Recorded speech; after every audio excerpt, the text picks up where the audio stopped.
Once again, hearty salutations, podsters, and welcome back to another instalment of the See You Next Thursday podcast. Today we're going old school for your listening displeasure.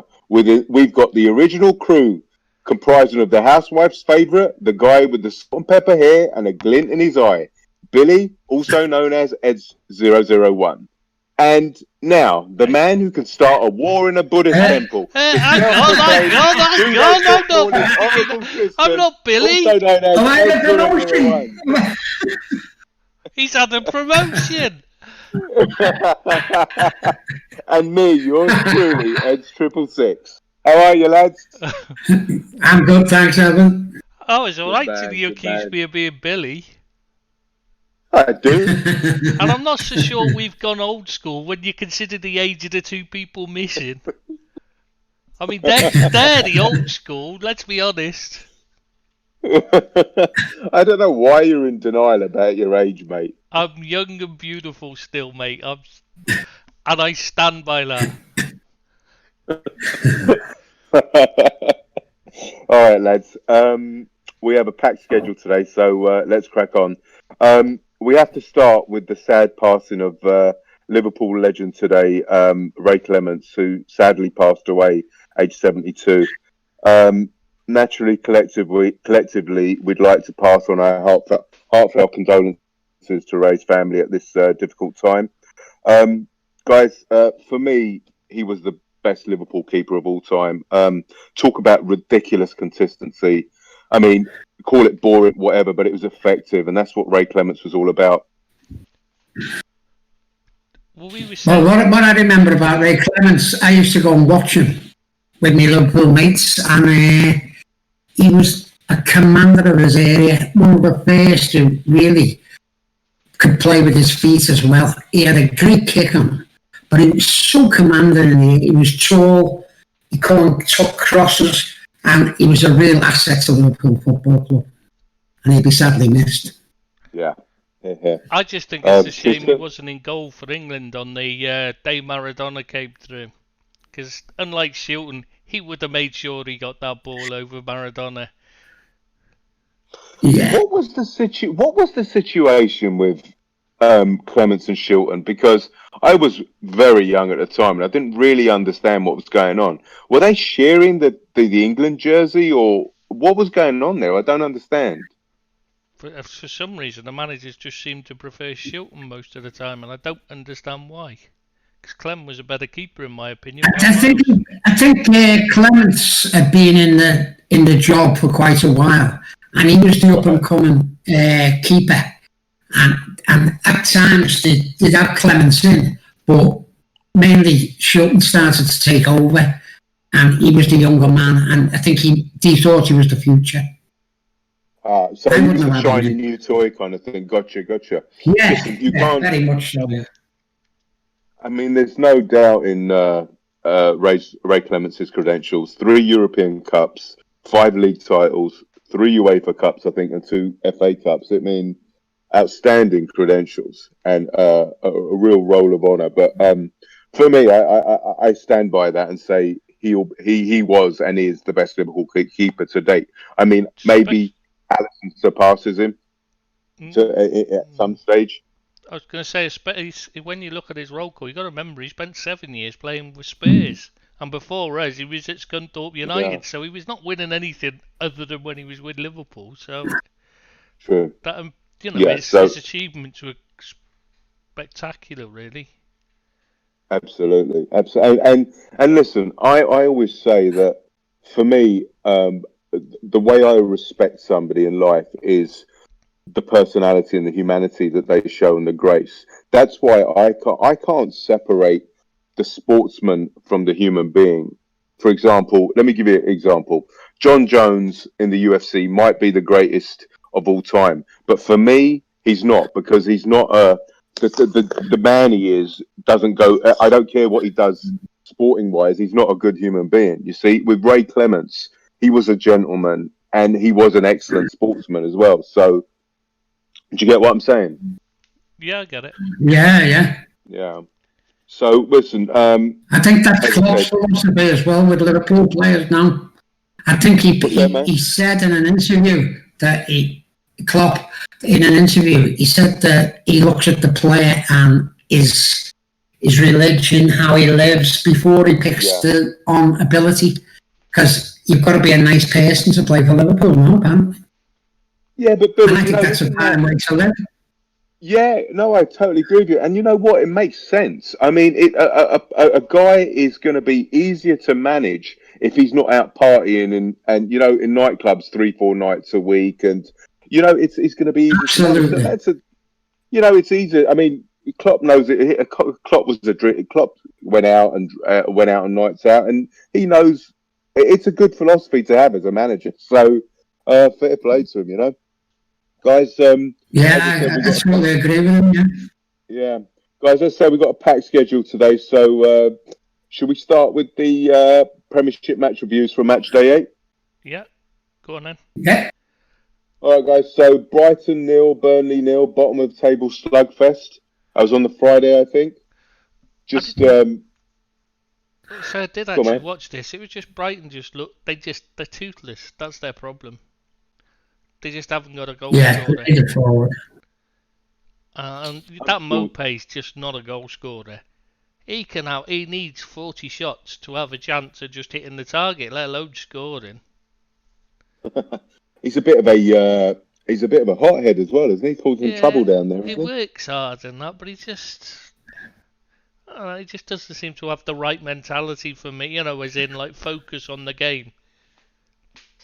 I think Burnley are in the same boat as well, aren't they? Looking for a striker.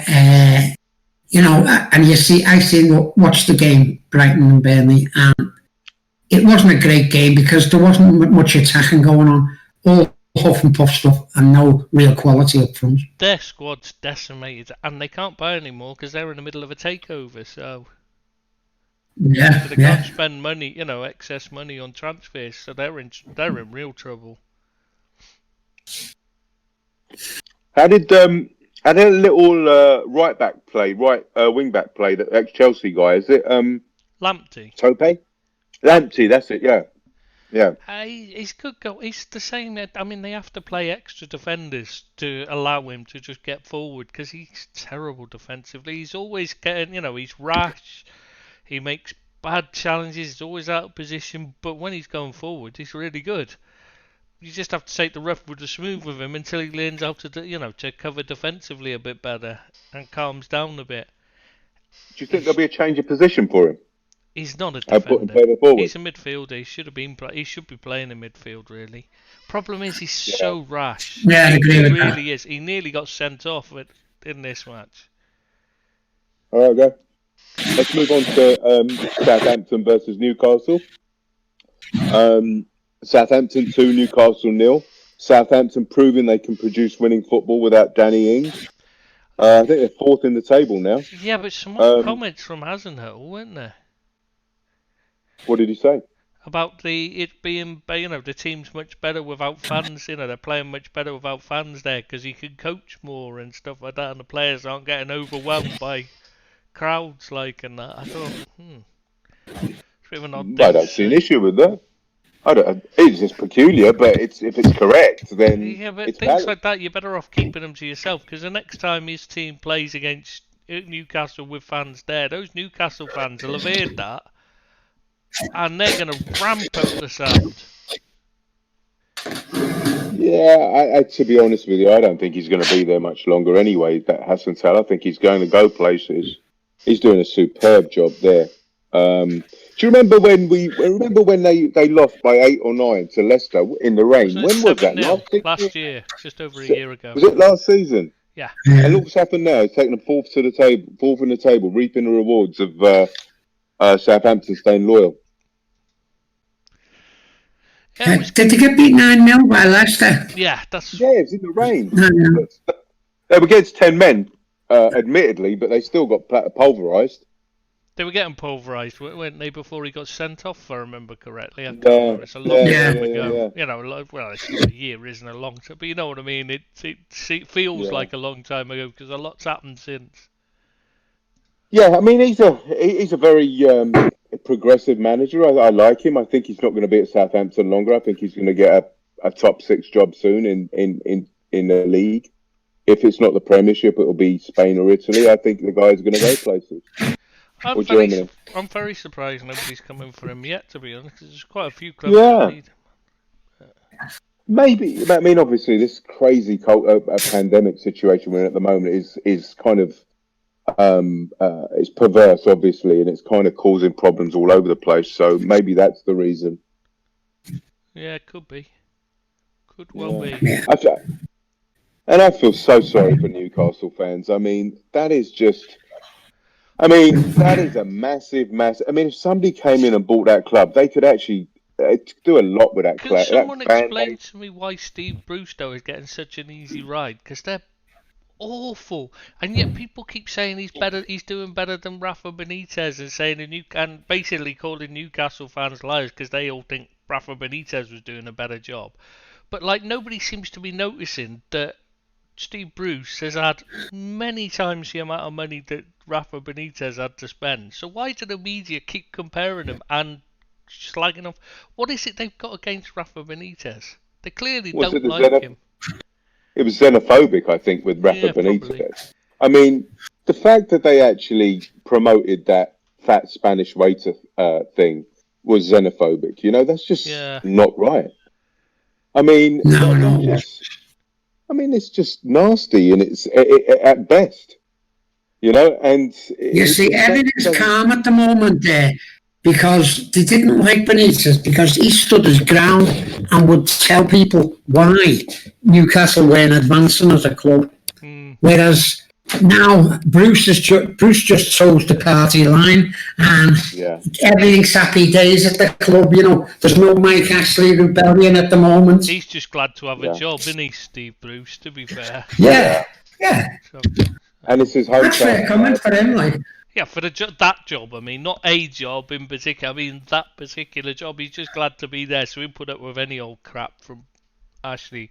Whereas Benitez knew he could go anywhere else and get a job, it's not a problem. So he was fighting for the best he could get.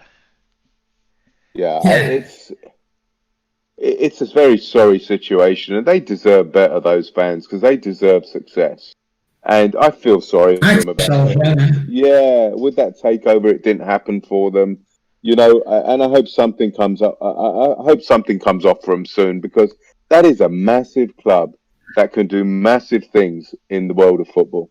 It's just difficult to want them to do well when they've got Mike Ashley owning a minute. It's just like you enjoy seeing them lose because you know it bothers Mike Ashley, and that's the problem they've got.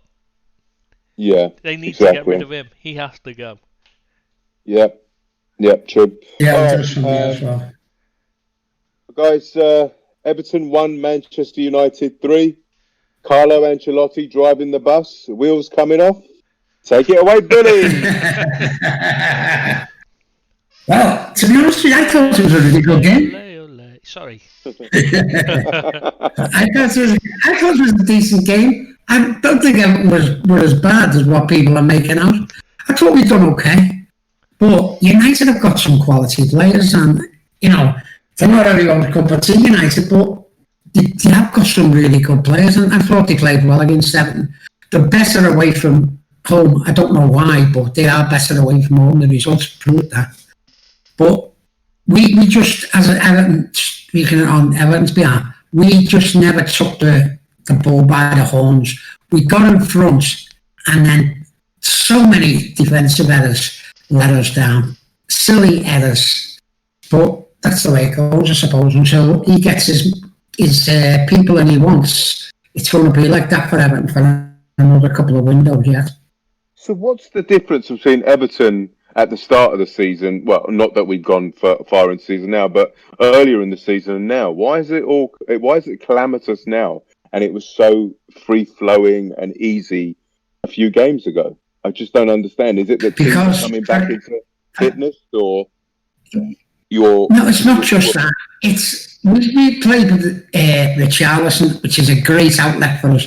No, not only is he good going forward, he's great defensive for us, and with having the fullbacks injured as well, you know, I know like Liverpool have got more to cry about now than whatever now, injury-wise.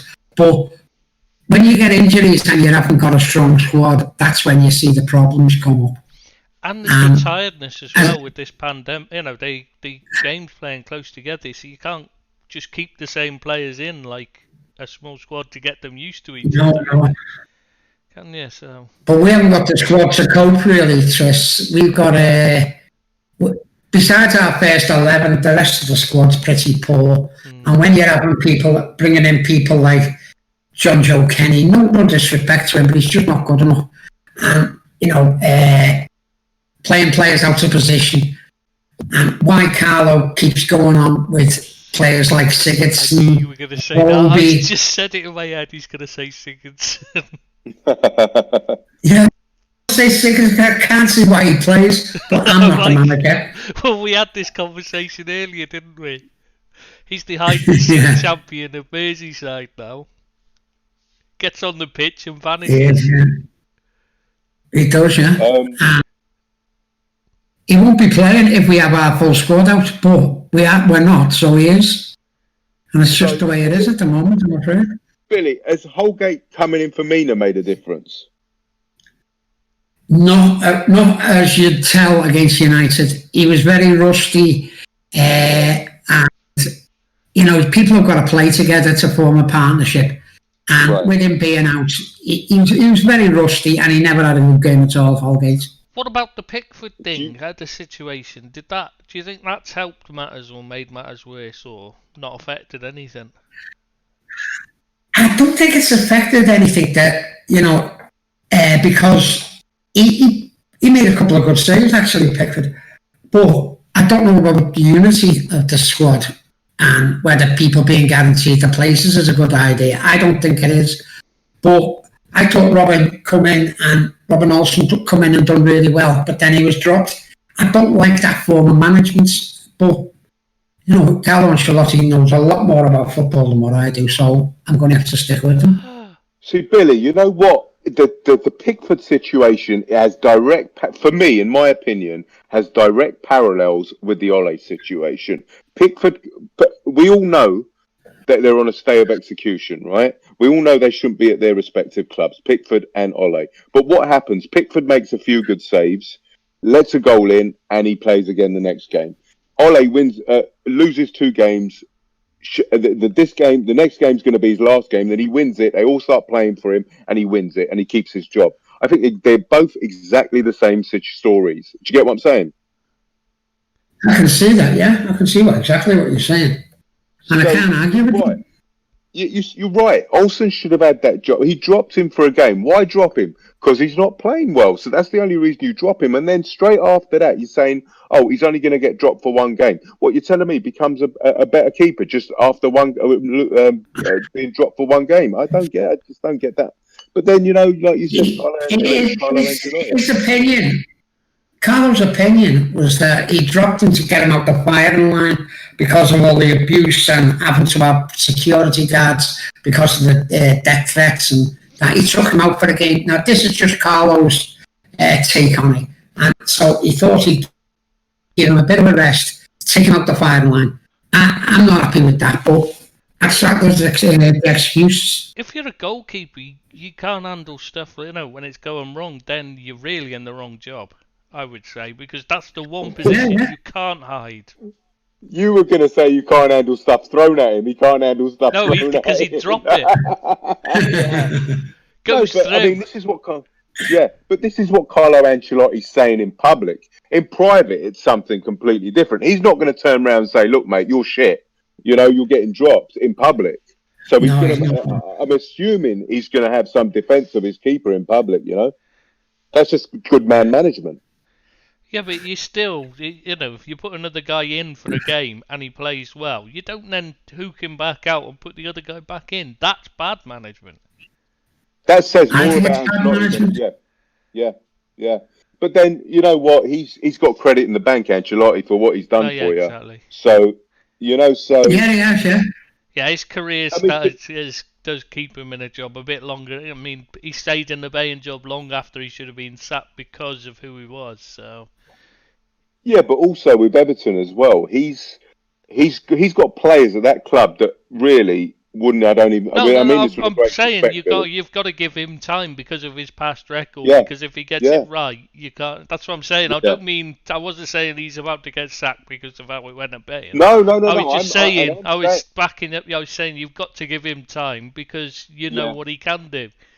It yeah, might and I not work understand out, that. but you've got to try, haven't you? Of course, yeah, and it's like I'm saying that he's got players at that club that really wouldn't have come to Everton if it Mm. wasn't for Carlo Ancelotti. Is that true? Is that Very true? much so.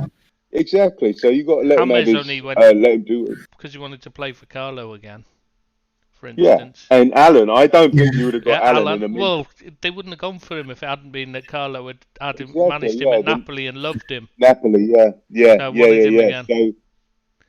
So, your one bright spark is Calvert-Lewin. He keeps getting better and better. That fella, doesn't he? Scoring for England and Yeah, he's playing really well. I mean, he deserved his England call, but he won't do much without good service. And Everton are struggling in that department, especially with Richarlison being out.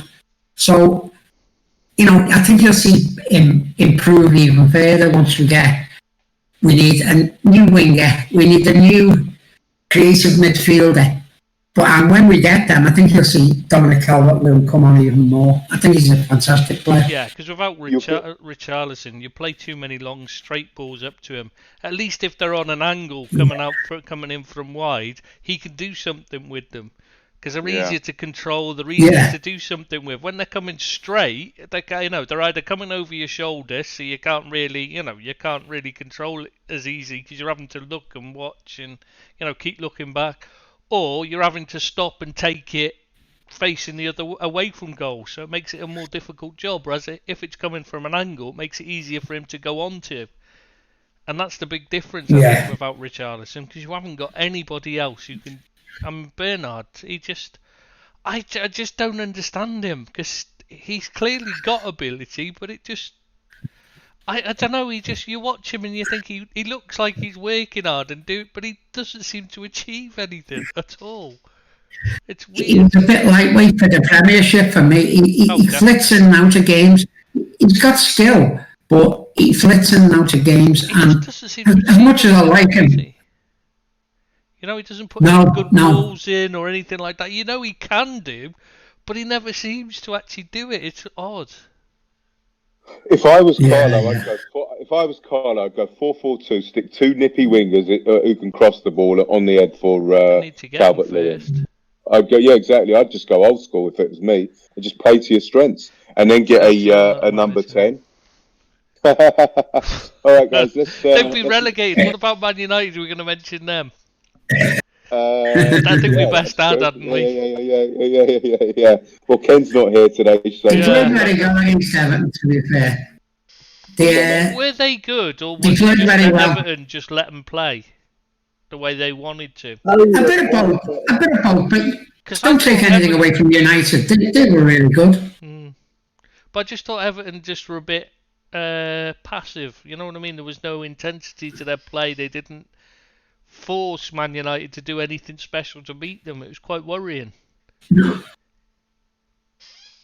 First 20 and last 20, they were okay, Everton. But in between, they dropped off, and Bruno started to run the show. And he's a very good player, Bruno. I mean, you can't give him time and space like Everton did.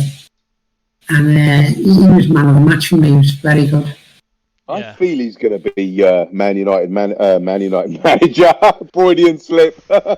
I feel he couldn't be any worse than Ole, could he? So yeah, he'll be permanent captain soon. He should be right now. It's odd. Why is Maguire being stripped? Why didn't he get stripped of it and it handed over to Bruno?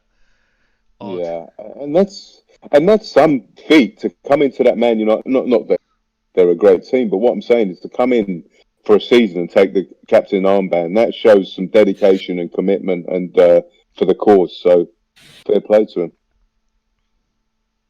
Okay. Do we move on to Palace Leeds? Palace 4, Leeds 1. Oh yeah, that was a bit of a shock result, wasn't it? It was a shock result, yeah. A shock match as well. Did you watch it? I mean, you can't really argue with the result. Leeds weren't weren't at the races at all. I think, when's the last time one of Roy Hodgson's teams scored 4 goals? I think it was in Sweden last, wasn't it? When he Malmo or Hollenberg or Something when he was managing? there is something ridiculous. Like it's been extra. He hasn't done it ever with Palace, has he? That's the first time since he's been Palace manager. I'm sure they said that on the commentary. So, I mean, to be honest, they only had like 4 or 5 chances though, didn't they? It isn't like they battered Leeds or anything. But Leeds, I mean, that Alioski just isn't good enough for the Premier League. They're the same as Everton. They're struggling with a few players out, and they're really struggling now because of it. The Palace 4, Leeds 1. You can hear me, right, Bill? Yeah. Yeah, I can hear you. Cool. Oh, it's back again. Yeah. Yeah, don't worry. I talked over the top of you vanishing, and it's just vanished again. So I'll carry on talking until you come back. Yeah. Palace 4, Leeds 1, mate. Yeah, we've been there. Yeah, I was just saying Palace weren't really. It wasn't the Palace were that good, and it was Leeds struggling with the amount of injuries and that they've got. Team that coming up from the Championship doesn't need many out to struggle, though, do they? So. No, they haven't got a deep squad. Yeah. I think you're going to get out of Leeds for a lot of the season, in and out. Yeah. That type of team, they can rip you apart or you can get ripped apart. It's just the way Leeds are set up at the moment. And even don't make a great defensively either. I think that they're going to dip into the transfer market come January for sure. Yeah, I think they need a bit more stability. If they can, they will. But they're going to have to, mate, because it's their survival. It's their Premiership survival is going to be at stake. Because you've got Burnley, who are like an absolute shambles.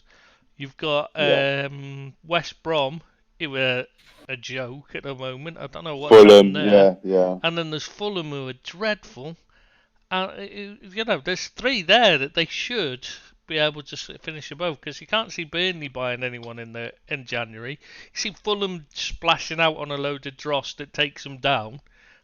West Brom, they're in a similar position. They're not going to be able to buy anyone. So I think they can pretty much say they've got a good chance of staying up regardless. Oh, you've done your Premiership maths, yeah. The thing is, I mean, that's the reason why Bilic is going, because he's fighting hard for transfer funds. They're not going to give him any. So you're right. Yeah, there's 3 teams that are not guaranteed, that look likely to go down before Leeds. But you just never know with this situation, You can't tell with the Premier League anyway, can you? Exactly. And especially not the way it's going this time. Exactly. You're right. Yeah. I mean, it's insane. It really is. Until next year, I think. That's why I keep reiterating, this is going to be the dumbest, hardest Premiership to win or league to win in history, because you just don't know what's going to happen. Sheffield United as well. They're struggling. They're bottom. Yeah, and they're next, mate. So that's probably a good segue. Chelsea 4, Sheffield United 1. Chelsea ticking away nicely. Sheffield United looked a lot better than they're starting to look more and more like themselves as the weeks go on, but they've got no creativity and they've got no finishes. But they've got so many players out. They've got so many players out still. They've got injuries, They've got that Robert Fleck out. They've got John Fleck. Who else? Nephew, John Fleck. That's his nephew. Yeah. I really like him as a player. I think he's really good. Who else? They're missing the centre backs, aren't they? They're missing Egan and O'Connell, aren't they now? Egan got injured on international duty. Yeah. Yeah, and O'Connell was out as well, wasn't he? I'm not sure about that one, mate. But yeah, anyway, they're in real trouble anyway, because they've got so many. They can't handle injuries, a club like that. Jack O'Connell's out. Yes, as I said, O'Connell. Sorry, did you? Yeah. That's what I was talking about. He's been really good for them. Him and Egan are key to the way they play. Yeah. Along with that Bash. Yeah. Without them, with any of them 3 out, and it messes up their whole system. Whoever comes in just doesn't seem to be able to get it. Is Moussa back? I don't know, but he's not very good anyway, is he? So he's just Yeah, but he's a starting striker for them. in and out. He was in and out last season. He struggled to hold down place because he's just not really good enough. That's why they wanted to buy Brewster in the first place, really, is instead of him. And they brought in that Ollie Burke as well in place of him. Yeah. They haven't really got I think the common denominator with all these teams that are at the bottom at the moment is they haven't got a striker. It's all about scoring goals the way the pandemic is at the moment. It's such a crazy season, and it seems there's lots of goals being scored, but not by the teams who are at the bottom. And I think that's the common denominator. The lack of intensity is really causing them problems as well, because they can normally bridge the quality gap by working harder, but you're not getting so fired up for these big games anymore because there's nobody backing you in that. It's a real problem for them. And I think you're right. There is a dearth of strikers, and there's a dearth of centre backs as well. Quality strikers and quality centre backs. And you're right. I think you're right. It's definitely being. You can see the evidence of it because there's some really poor games as well. I mean, look at all the goals that are being scored, and that eats into your point as well. The lack of intensity, Tristan. Yeah, because they're not good goals. They're just bad. They're rank amateur goals. Most of them really bad defending. Almost all of them are coming from really bad, simple mistakes that you wouldn't normally see regularly. You do see them sometimes. You have games where they're littered with mistakes, but this is every single game. And that's also because of the fans as well, because the fans keep you honest, on your toes, kind of thing. You know what I mean? So it's just it's just piss poor without the fans. You know, it's just I have no interest really. Even watching our games is like I struggle. I keep falling asleep during matches now, and I've never used to do that. I used to do it when I listened on the radio, because you close your eyes to imagine it, and then you'd wake up and think, "Oh, damn, it's finished," but not watching it. Now it's just. I mean, I'm very happy. Listen, I'm obviously pandemic's awful, but I am one thing. The vaccine brings fans back into the stadium next season. That's one solace we can get from this. You know, so. Fingers crossed. I think that's pretty much a given. I mean, once the vaccine goes quarter 1, quarter 2 next year, I think it's a given that I think the Euros will have fans, sure, and also the new Premiership season. They're going to have to. There's no way they're going to. If there's a vaccine, how can you keep fans away from stadia? I think that there'll be a revolt. Well, they let them in the pub, but they wouldn't let them in a stadium. I don't understand it. Exactly, there's more, and you can socially distance better at a stadium, right? Yeah, exactly. Yeah, especially at the Etihad. Yeah. There's plenty of room. Yeah, they could have a full house. You know, they could have their full crowd there. It wouldn't matter. Chelsea ticking away nicely at sea. It's a very good going forward, aren't they? Very good going forward. I don't know about them defensively, like. I think Matt Silva's made a big difference myself. I think he's improved them massively. Yeah. I think he's what they needed, and now they're starting to get their attacking together. They're still suspects defensively, you're right, but it is much improved with having Silva there just because of his know-how. I tell you what, that's Ziyech. That left foot on Ziyech. Oh my God, it's a wand. It's like Mahrez. It's just like watching Mahrez. He is almost a carbon copy of Mahrez for me. I prefer watching. That's not an insult, by the way, because Mahrez is not a very, very good player. Yeah, I think that they've unearthed a gem in that fella. I tell you, I think he's been a very good signing. He's got 1 foot, but boy, does he play well on it. I have to see how he gets on once teams start to look at how to deal with him, mind. Yeah, of course, yeah. And I have no time for that. The Kovacic and Jorginho, they're the same player. I don't understand. They're a carbon copy of each other. They just. Kovacic's a bit more mobile than that and taller. Yeah, but I don't rate both of them. I think I don't. None of them. Kovacic is really good. He can dribble with the ball, but he just doesn't do anything with it. He plays it safe. He does something good, and you're thinking, right now, play a killer pass. You're in. You've got the chance to play a killer pass, and instead he'll go backwards or sideways, and you're thinking, you had the perfect chance. Jorginho, it's a similar thing, except instead of running with the ball, he'll just play the safe pass all the time. They don't hurt you. They don't hurt you at all. No, that's why they look better. That's why you need players like Mount who'll actually attack players. I know he's getting a lot of stick in the England thing, which I don't understand. Because he's a very good player. To go onto the international stage and perform really well all the time is a very difficult thing to do. That doesn't take away from any ability that you have. Like people like Barnes, historically, Johnny Barnes, nobody can say that he wasn't a fabulous football player. I don't think it's that he's played badly for England. I think it's just because he's not Jack Grealish. And for some reason, he's the flavour of the month.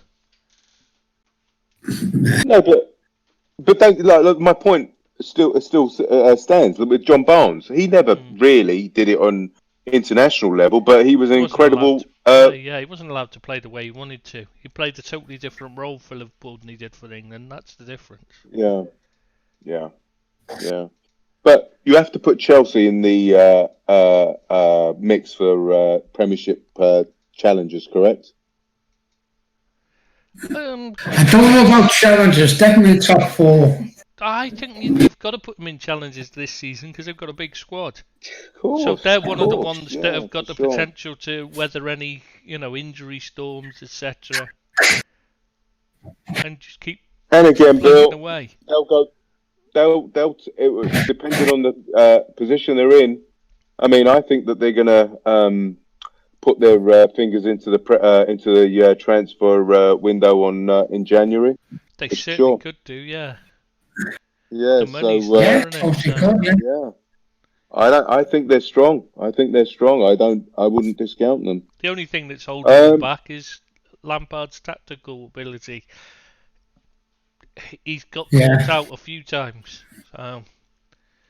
But I honestly think that now tactics in this, especially this season, tactics will be trumped by injuries and lack of intensity, all that kind of stuff. So tactics go out the window.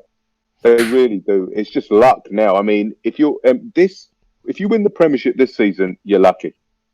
No ifs or buts. You are a lucky team, and I don't mean that in any kind of disparaging way. It's just every injuries, COVID tests, positive COVID tests have gone your way, and so fair play to you if you win it. You still need to win it, but it'll be lucky and it'll be the hardest one. And I salute you for winning it this season. I tell you. Can't argue with that. Yeah. Who did they play? We haven't mentioned who they played. Sheffield United. Oh shit! Yeah, of course. Sorry, apologies. No worries, mate. All right, let's move on to West Ham 1, Fulham 0. I've got one word to say: Panenka. I've got one word to say. Yeah. So yeah. What a shit penalty! That's what you mean. He obviously learned that when he was at Everton, I reckon. That was awful, wasn't it? I can't believe he did that. His game's on the line like that. I tell you what, I remember I texted you in the WhatsApp group, guys. If I'm a manager, I absolutely fucking hate those penalties. I hate them. I despise them. And I hate the ones where they take one step and they hit it. If I was a manager, I would outlaw that in my team. No player would be able to take a penalty in those two ways. With one step and a Panenka. No way. Put it in the corner with a bit of power and it's unsavable. So why mess about with things like that? Exactly. I mean, it's just, I know that you're going to see people could level the accusation that you can miss if you take a 5, 6, 7 yard run up, but not for me, man. Not for me. I wouldn't have that power, because then even if he does guesses the right way with anything that's not hit with power, then he saves it. So you're always running the risk of looking stupid. If you hit it with enough power, he's not going to save it, even if he goes the right way. That's the whole point of a penalty, is that it's so close that they haven't got time to get to something if you do it well. So it's a miss, even if the keeper saves it. What's that, mate? And they've got to stay on the line, haven't they? So they've got even less chance of saving it now. Yeah, exactly. Because they can't even come up. Put it in the corner. Exactly. Just put it in one of the corners. Doesn't decide before you go up there. Pick a corner, put it in there, and the keeper's never going to save it. So why bother asking about making yourself look stupid with a Panenka? I don't like it myself. It's narcissism. That's what it is. Yeah, it's complete ego. Yeah. It should be fucking outlawed. I sorry about my language. I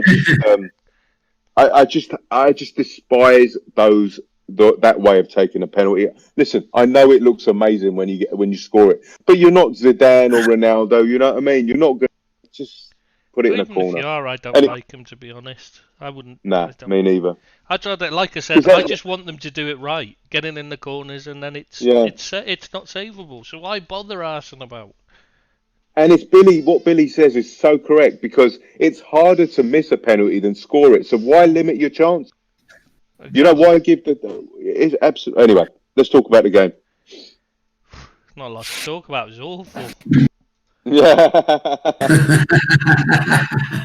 I really wanted Fulham to draw, because I just want them to climb that table, because I love that stadium. I love that part. I grew up in that part of London. You know, it's just a nice family club. You know, and Georgie Best used to play for them. It's got so much going for it, I think. But it was a shame they couldn't pull out the point.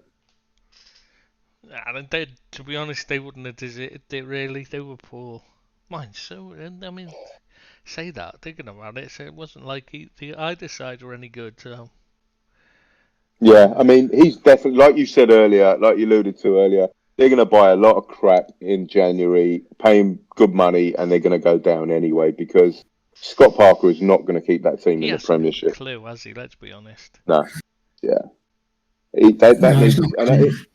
He's a nice enough guy, but I just think this job is too big for him, because the disparity between the clubs that are in that division already, and the experience they have and the money they have, I think is a bridge too far for Fulham to climb. To be honest, to cross. To be honest with you, I think they can only play one way, and that's to attack people. And I think Leeds are in that scenario as well.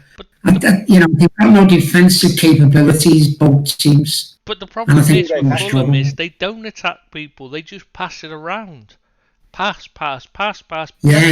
and none of it goes forward. You're just thinking, play a damn forward pass. You could have, the team you're facing can't defend. Nobody's playing, they're not playing well. Get at them, put them under pressure, and maybe something will happen. And when they did, the moment they actually start doing that, they get a penalty. So why didn't they do it earlier in the game? It's just Parker's out of his depth. An Ancelotti, a Pep Guardiola, a Jurgen Klopp keeps them in the division with the players that they have, right? It's Scott Parker, and I'm sad to say this, because obviously he seems like such a nice guy. I just think that it really is a mountain to climb for him, and I think he's out of his depth. Do you not think this team are very much a reflection of him? Boring, plain, bit meh. No, they're very sterile. No, he's not very interesting. He's not very exciting. You know what I mean? Like, you see Klopp and he's all full of laughter and full of life, and Pep gets really excited and animated when he talks football. You watch Scott Parker talking football, and you're hard pressed to know if he's excited or interested, or whether he's struggling to stay awake. He seems like he's on Valium. I concur with you, because I listened to the interview after the game, and he did a 3, 4, 5 minute interview on whatever channel it was. I had no idea what he was talking about. Zero idea. No, it's a bit morbid. But the thing is, I think it'd be better off for him. I would like for them to go down, him keep his job. He has that experience, and try and bring him up again, because he seems like a nice guy, and the job's too big for him, and I think he deserves to keep his job. I really do, and try again. I'm not sure I agree with that. As you've said, the job's too big for him, so why give him more time? He's going to go be in a down lower anyway. league then, learning. Yeah, but the thing is, nobody's going to keep that squad up. Nobody's going to keep that squad up. No, I understand right? that. Well, somebody could. You've already said if you had a Klopp or a Guardiola, so why not look for a new one, up and coming Klopp or Guardiola, instead of keeping him in a job who we've all just said is nowhere near good enough. So why not? He should be down in the lower leagues learning. But I think again, I've got this issue with loyalty and a nice guy, nice sportsman. I can't but this is a sport, and sport should be about about competing, not about who's nice. So who comes second. Yeah, but there's been many occasions where people have stuck with relegated managers. They brought them back up again. Yeah, but that's good managers. Holloway. That's good managers, ones that actually know. We've all just said he's out of his depth. So why? Yeah, but he was. But he's getting experience now. He's going to get the experience, and let's see what he's like the second time round. Do you get what I'm saying? He's got that experience. I get what you're saying, but I just think, like I said, I just think he lacks the personality and the foot. He's not got the charisma to really lead anyone. See, he's too boring. Give him a second chance. Yeah, no, I understand. I get what you're saying. I appreciate. Well, it's not going to change, is he? Because that's him. That's the way he's always been. But you never know. That's what I'm saying. You never. Slighted at a job, you get fired from a job or something, and then you come back with a rival company. You come back different, because you learn from being sacked. You don't learn from just staying. You don't learn as much by staying in a job and just carrying on because you don't change. But isn't going down humiliation and akin to sacking? No, because everyone expected it. And he'll blame it on the manager, the owner not buying him the players he wanted. Remember? That's what that was his excuse. So he won't accept that it's his fault. He'll be all on the owner not buying him the players he wanted. So But he's had to go down there, hasn't he? He went down last year. Yeah. He went down the year before last, and he never seemed to learn. So I think they've got to get rid of him. They came back up. I know they came back up. But they came back up playing the same crap. They're doing the same thing now. Yeah, and they were awful as well. They only came up through the playoffs, and they were lucky to come up through the playoffs because Brentford had an off day in the final. Were awful. They were really poor in the playoffs. I thought, if this is the best, I think they've got to get rid of them personally. Yeah. Hey, we talked about Fulham longer than anybody has this season. Everybody's switching off now, aren't they? Most of people that were listening, they're going, "Oh, God's sake, I've had enough of Fulham." Let's move on to West Ham 0, Spurs 1. All right, there's a lot to talk about here. I know. No matter what you think of Harry Kane, you can't keep a good man down. He is a striker, and I mean he's a fabulous player. Got better, hasn't he? Gone back to his original game where he's playing as a creator as well as a goal scorer. He's two players in one. It's ridiculous. It does help having fantastic as well to create space for him. Yeah. True. And you've got. They got away with it though, didn't they? 1-0. They did get away with a bit of murder there. It is. They never played well. They're not a good side to watch, are they? They're not playing well, but they're picking up the results. No. And I don't know whether that's a good sign or a bad sign, because sometimes it can be a good sign because when they get it together, they'll start. They'll be better. But I don't know. I just watch them and I just think it seems a bit Mourinho, the normal Mourinho now. It just seems to be they're playing that same tedious grind of football, and But it's effective. Yeah, but it's not as effective as it once was. If you see what I mean. It used to grind people. With Chelsea, when he was first at Chelsea, they just ground people under their heel for 90 minutes, and it was just a case of how much they were going to win by. Now they grind him, but it's difficult for them. They're not the same. He's not got that same edge over the others. They're just a bit. And he hasn't got and he hasn't got the personnel either. I mean, Spurs are a good Well, team, true. but that Chelsea team they were full of world class players, you know, Essien and and they the could, like, yeah. and they could execute his plan to the hilt. But don't you think he's bought badly? I mean, Doherty's not suited. That Højbjerg, I Yeah, just don't. I mean, he's all right, but he's just not. He's not mobile enough. He's not good enough on the ball. He just doesn't look quite good enough, does he? I can see no, but the thing if the is, intensity was higher for an opponent, if this was a normal season, I don't think they'd be doing anything like as well as they're doing. I think they're getting away with it a bit yeah, because but Kane's also, so Chris, good but and also, Son. going back to your point about Mourinho, he isn't the Mourinho of old. He isn't. World class players aren't clamouring to play for him. You know, so that's True. why he's going for the Holbergs of this and the Dohertys of this world. Because, I mean, let's face it, you've got Mourinho, and he's in London. That should be an attractive proposition, but it really isn't. They don't Most pay of a high. lot They of don't players. pay that highly, to be fair. So that makes it difficult.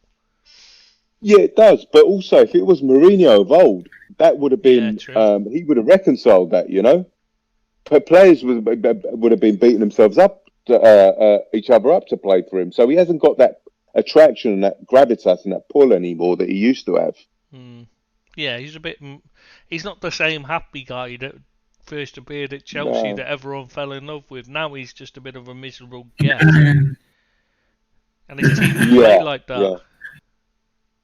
Yeah, and I don't think he's enjoying. They're grinding results out, aren't they? They're not playing great stuff, but they're grinding results out, and that's Mourinho all over it for me. But Yeah, which is fair why. play to them, they're getting results. But as soon as the results stop coming, everyone turns on him because of that. Yeah. I think they will do as well. Yeah, I just think they're getting away with it, and if they don't improve soon, I can't see them. I can't see it carrying on this way. I see them, but they've got, they've got Bale to come in, and that if they can keep him fit, that might change things. Can't see it though, not on his own, because they've got to get the ball. Still, all being said, I still think they're contenders for the title in this crazy season. You know, I don't think that. Again, they could easily go into the market in January to plug gaps or whatever. I mean, it's not inconceivable. Just about anyone could be a contender this year. Let's be honest. Absolutely. I mean, let's talk about West Brom now. I mean, the keeper, he had a fab game, but he should have come for that diagonal cross. And if he'd have come, he'd have got it. It'd have been 1 point, and it'd have been a different story. I don't think he's a very good keeper myself. I think this is a step too far for him. He's a championship level keeper. But he had a good game, and he should have come for that cross, and he could have got that cross. But that's the kind of thing he does. He is that kind of keeper where he won't do the things that make a top keeper a top keeper. He's just not quite top level. And that's one of the things that's going to cost them. They've got no quality. They haven't got quality anywhere in the side. No real top class players. Nah. And Bilic is begging for money in January and not giving it to him. I just think that's done and dusted, that relationship. Yeah, I can't see him lasting much longer, but they're awful. So, they're an absolute shambles since the losing that. What's his name? Algazi? No, which was the defender they lost like literally overnight when he thought he was going to be playing for him the next day. The player was off the side, and they'd sold him over his head, and he had him in the side. He'd picked him in the side to play. It's like, that's them done. You can't do that to a manager and expect them to keep you up when you're West Brom. Yeah, but you've just been promoted, right? And you throw all you can at you give all the assistance and the support. Yeah, to your manager he was a keeper. He was on the out. He was a keeper, a defender who was a fringe player, really. I think he'd been out on loan the previous season because he's on huge wages and that from when they were in the Prem before. From when he was, at the Prem. I can't remember whether it was Stoke or someone that bought him and they got him from, and he was on big money, like. So You know, they just Was couldn't. it- They is can't it- really afford to keep him. So I can understand why they've sold him, but you can't do it like the night before a game without telling your manager. Yeah, I have to keep him in the loop so he knows who to pick. You can't mess him about like that. That's the issue. Not that you've sold him. Ahmed Higazi. That's it, Higazi. Yeah. Yeah. I said El Ghazi. I knew it was. I was close. So Spurs challenging and West Brom to go down. Yeah. All right, man. Next up, Leicester 1, Wolves 0. Brendan Rodgers and Jamie Vardy stormed to the top of the table. Yeah. Listen. Let me go on record, right, and say that I'm losing my antipathy for Rodgers. I think he's becoming a less arrogant manager. Well, you say that. I was just going to say that I think a lot's changed with him because I heard him the other day doing an interview before this game, and I remember sat there thinking, was that really Brendan Rodgers? Because he was talking about the team and we rather than I and me. Yeah. And I just thought, Yeah. where did that come from? Has he finally twigged on that's been the problem? Is his ego has been his issue all along. If he's sorted that out, they'll do well.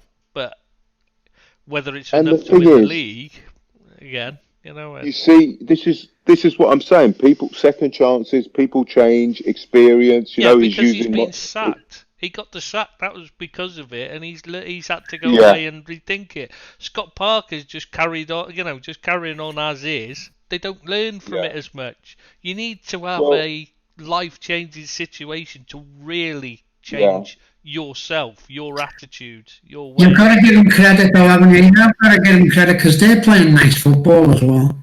And I don't think they're the greatest squad, but I think they have got a great team. They've got some real players on the bench as well. Good players, but do they play good football? I didn't see any good football. It's very much it's like when they won the league. It's not really good football. It's good because they're winning football, but it's not really like it's a lot of long balls over the top to Jamie Vardy to run onto, and that's about it really. They struggle without Maddison, to be fair. I'm not having a day. When Maddison's not at his best, they do struggle. They haven't got... Who's playing good football at the moment? No one. I'm not saying... I'm just saying Bill said they were playing good football. I'm just not convinced they are. But entertaining is more than good football. Entertaining. Attacking football. That's what I'm saying, man. I'm not sure it's attacking. It's counter-attacking. They sit deep for fun. I think Billy... Sorry, guys. I think Billy. I think teams are playing good, entertaining football for 5-10 minutes, and then probably and that's it. And then they conserve energy for 15 minutes, and they have another 5-10 minute spell. I think it stops and starts. There's no real. I mean, that first half, Liverpool Man City, what we're going to get onto, that was incredible. That was outstanding. But every player was knackered in the second half. Yeah, exactly. Nobody was. They were all running in treacle. It was awful. Second half. But Billy, you're right that when you say that Leicester have the ability and the players to turn it on when they want to. They should be doing a lot more. Well, they're doing enough to win. That's what matters at the moment. They're top of the league. You can't argue with that. It's early days, like. Exactly. This season, it could easily be enough. Everyone else could fall away. It's an odd season, so they've certainly got strength in depth. If I was Liverpool, the only way you're going to win the league this season is to doctor the COVID. Just tell people they're negative when they're really positive. Do you know what I mean? Like, that's the only way. It's such a crazy season. And then Wolves are. I mean, they're up there in mid-table and above, but I just want them to challenge because there's nothing I dislike about them. I mean, nothing. I mean, I love their manager. I love some of the players. I love Raul Jimenez. I just want them to be a lot higher up. They've got so much. Jimenez is struggling this season. He's not at his best. That's costing him badly. And secondly, it's Nuno's tactics. He's so negative in the first half. they just sit back and soak up pressure in the first half, and I think that's causing them problems as well, because they're not taking the games to opponent that they could beat properly enough. They do some, once or twice they've done it this season, but they should have done it 4 or 5 times, And against Leicester, they just gave them too much time and space. Yeah. I think they're just waiting to mature as a team, because they've sold a few players and they've actually they bought some kids, and I think they're just waiting to mature. Well, the guy on the left back, Ait Nori or whatever it's pronounced. I don't know how it's pronounced, but he's just dreadful defensively, and they targeted him constantly because he can't defend at all. Absolutely hopeless. And on the right, they got Semedo, who's not much better, but they constantly, their tactic last season was playing a long ball high to diagonally to Doherty, who'd head it to inside to someone like Jimenez or Neto or one of the forwards to get onto. Yeah. But they can't do that now because Semedo's half the height of Doherty and he's nowhere near as good in the air. So they've lost their main source of creativity, so to speak. That was their main source of attack building from there, and they're just struggling to find a new way. And it doesn't help by sitting back. I like Wolves as a side. I do like Wolves as a side, but I think they could do a lot more. They seem to go through spells where they don't actually create nothing. Yeah. And you're expecting them to really have a go, and they don't. And then second half, they'll come up and they'll do really well, and they'll have an intense pressure and look $1 million, but they don't do it for all the game. Yeah, that's what I'm saying, Bill. Yeah. That's what's costing them, is they just need to attack teams. They're better than most of the teams they're facing, but they're sitting back and letting them be, letting the other team dictate the game. Yeah. That's costing them badly. Has Kijana Hoover played for him yet? I think he's played. Yeah, he's been playing times in that. Has he? Yeah. I keep thinking that Ait Nori I keep thinking that's him when you see him, because you only see like a flash of him when they're doing the warm-ups, when you watch it. I think, watch this, looks like he's playing. And it's not as that Ait Nori, because he's, the way when you just see a quick flash, like you can't see the actual player, just the back of him. But no, he's played a few times as a sub, but I don't think he's started many. I think he started one, I think, if I remember rightly. So what you're saying, Tristan, is you don't like the look of that Al Nouri, is that what you... He's a good attacker, but he just can't defend. So they need to figure out. Defensively, they're starting to struggle, which is because they've got 2 wide men, 2 wing backs that can't defend at the moment, and it's causing them problems in the middle, and that's why I think they're sitting back too much. If you see what I mean? Right. Yeah. Because they're trying to cover for the fact that they're lacking defensive-minded players out wide, so they're getting cut. They don't want to get caught out, so they're keeping more players deeper, and they're not being able to play with freedom because of it. Whereas they need to be braver, I think. And Fabio Silva, how was he getting on? As far as I'm aware, he's not really played much apart from he's just coming on as subs, isn't he? Most of the time. Right. Okay. Every time I see him, he just comes on, so he's not really getting the chance to build up, get game time, like enough of it. I have a sneaky suspicion they're going to cash in on Adama Traore soon. I think they would have done in the summer if they could.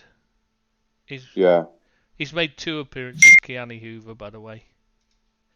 Okay, gotcha. Yeah. I love their keeper. They've got a very good goalkeeper as well. He's only played 29 minutes, so yeah, definitely just 2 subs. Yeah, 17 and 12 minutes against West Ham and Fulham. Yeah, it was a funny one with Hoover. I didn't really shed a tear, to be honest with you, because it was just potential. So I hope he does realise it at Wolves. All right, guys. Arsenal 0, Villa 3. This was the most surprising result of the weekend, isn't it? Really? Why? I bet. What? The pundits had Arsenal on the cusp of world domination. Yeah, but the I pundits mean, are idiots, and Arsenal have been awful. I keep saying it. yeah. Arteta's not got a clue. I just don't understand why they rave about him. Every game you watch them, it's 99% of their results are coming through pure luck. Same as Emery. It's just a carbon copy. Can't defend, and they're getting, they're just trying to get away with it in attack. But now they're not even. Aubameyang's decided to hang his boots up because he's had a nice big pay rise, so he doesn't have to bother anymore. I was just going to say that. Very much so. Yeah, Yeah. and that's it. They've just got nothing left now. That's why they're gonna struggle if they can't figure something out. And they won't give it. Obviously Ozil's not even available to pick, so they've got no creativity. They're bringing in Party. I mean, you spend all that money on a great player like that, and you don't surround him with quality. I mean, it's bizarre. Yeah. Because he I would should be be- the missing link. He should have been the missing link, to allow them to play Ozil. I don't get it. Why are you? I mean, I would be. I mean, Ozil has got some real. How do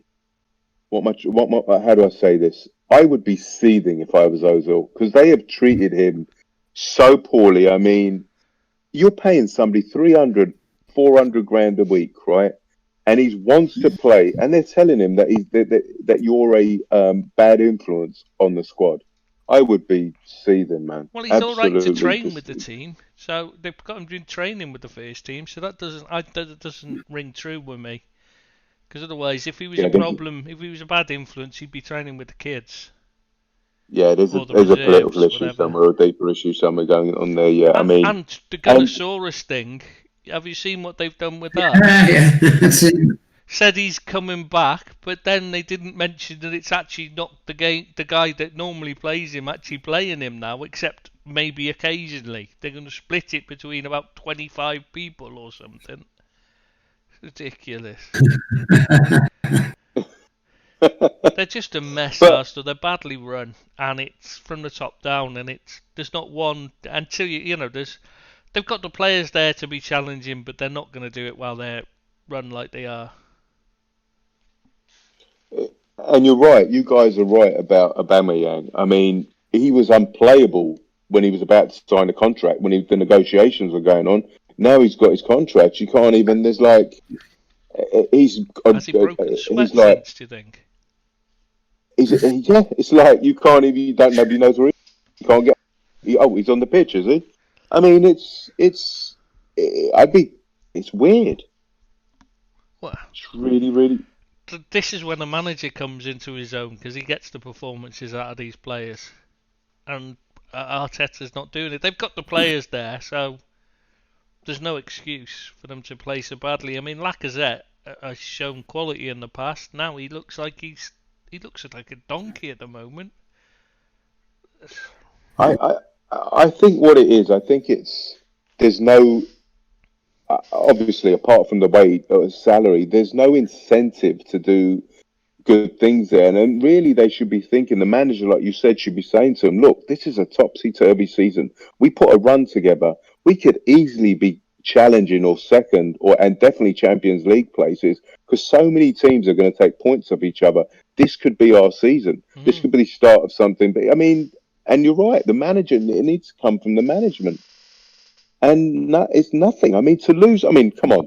I mean, Villa are flying high themselves, and let's face it, that Watkins is a player. But they shouldn't be losing 3-0 at home to Villa. It just shouldn't be happening. It seems like they just down tools. Like you say, Lacazette I'd have him at Liverpool. He's got some serious ability. I like him as a forward. He scores goals. Yeah, he's a very good player. But not He's at the moment. nothing there. I mean, he's just like as if he's like Arteta has kidnapped his kids. He's like not playing for him at all. Well, I just don't know why. I think I discussed this the other week, where he was. I mean, spent the entire game. You could hear Arteta just screaming at him, whatever he did, everything he did. And this was at the start of the season, before his form dropped off a cliff. And then he was playing quite well. He was chasing back, and he went in, made a tackle, and he's on the floor. He's like thrown himself into a block tackle on the floor. He sits up, and you can hear Arteta giving him a mouthful of something. And he just turns to the sidelines where Arteta is, and starts giving him verbals back about, what do you want me to do? I'm doing what you could see him literally just screaming back. I'm doing what you asked me to do, and all this, like, and you're just thinking there's definitely a personality problem there, that Arteta really doesn't like him. Clearly, because he's constantly on his case, and that does not help a player play well. Nobody performs to their best when somebody's giving them grief all the time about how they're doing it. Doesn't matter how good you are at your job, if somebody's telling you constantly you're doing it wrong, you start to mess up. Yeah. The personality issue, guys, is that Arteta doesn't have one. Can you imagine? I mean, this is the guy that's leading the troops. I mean, how's he going to? I mean, it's just a really strange choice. Why did they pick? I mean, everyone was going on about him for years ahead of him getting getting this chance, like he was the second coming. And I don't understand what people saw in him. He was a crap footballer. He was extremely average when he played, and he's no better as a manager. He's worse as a manager. I don't understand. He's one of the most overrated players I've ever seen, and now he's turned into the most overrated manager. It's just bizarre. People just seem to love him for no reason I can see.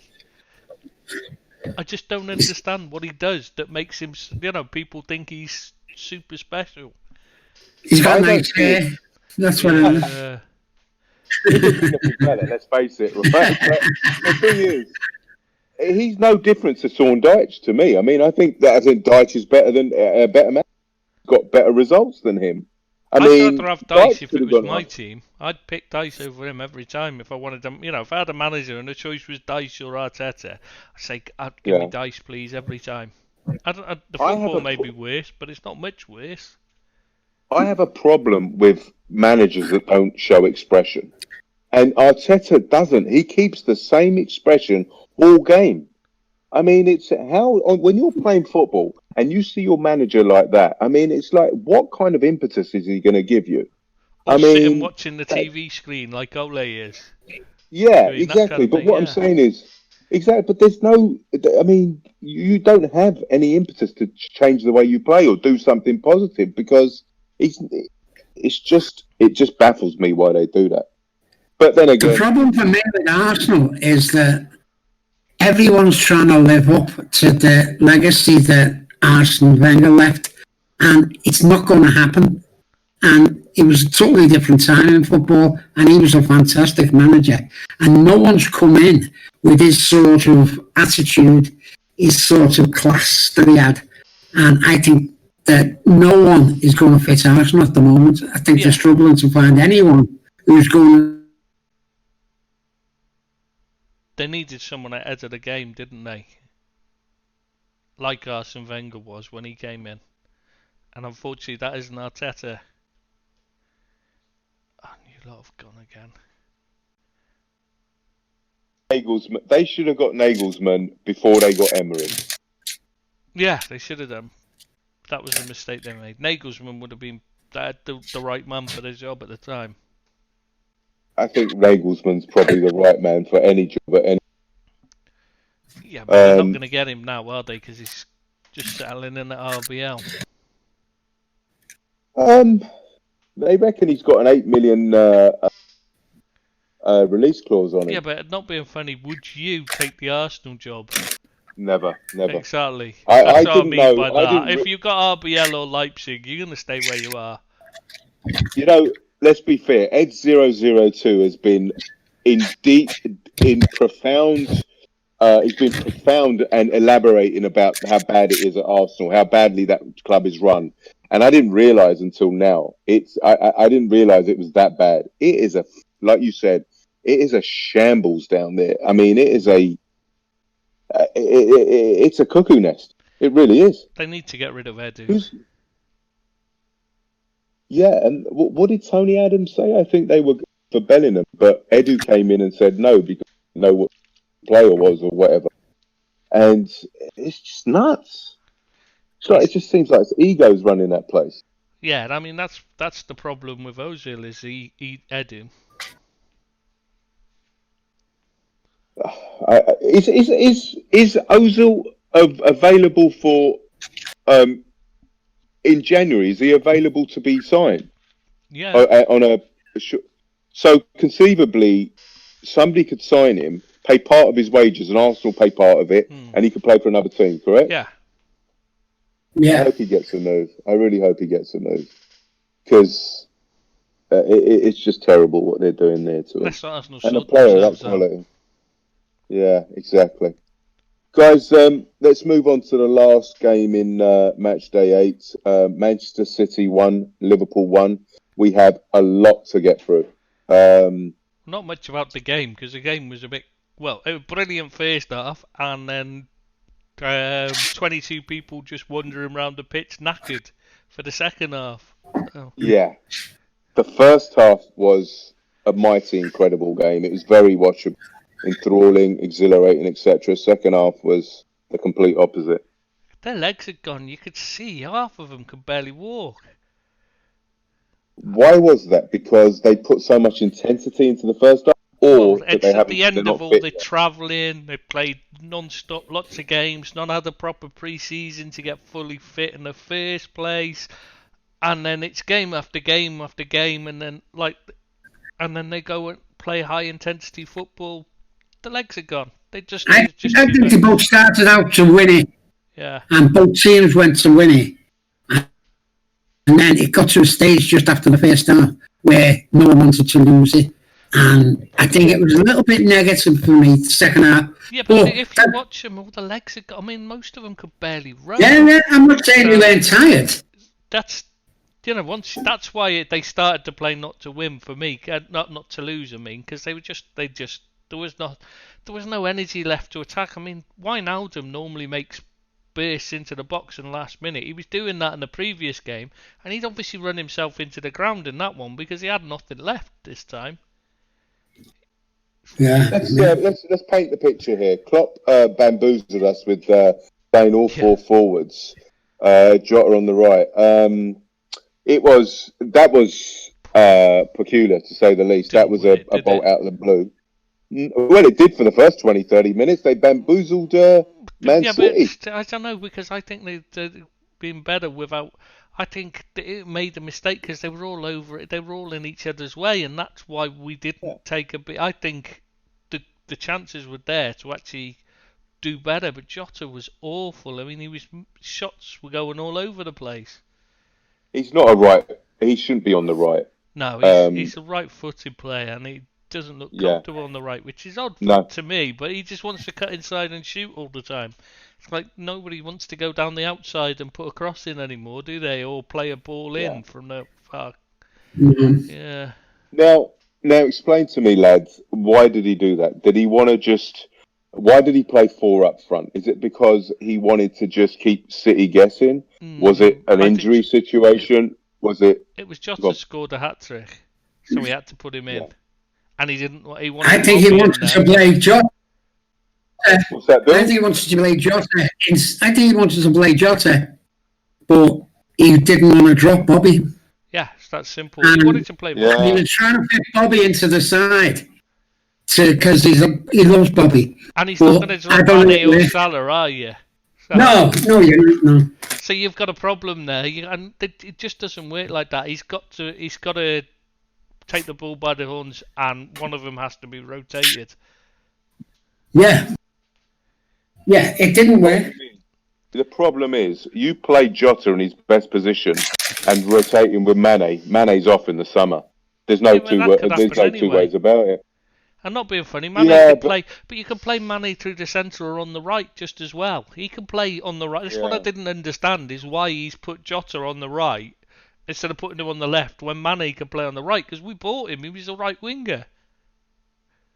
But then then again, you got that problem with Salah. You drop Salah, then you've got that issue in the summer. Salah can play in the centre or on the right. Play in the centre, So you've got the options. It's not an issue. You should be able to play, swap them between the 4 and give them the odd rest, and they should all be happy to have a rest.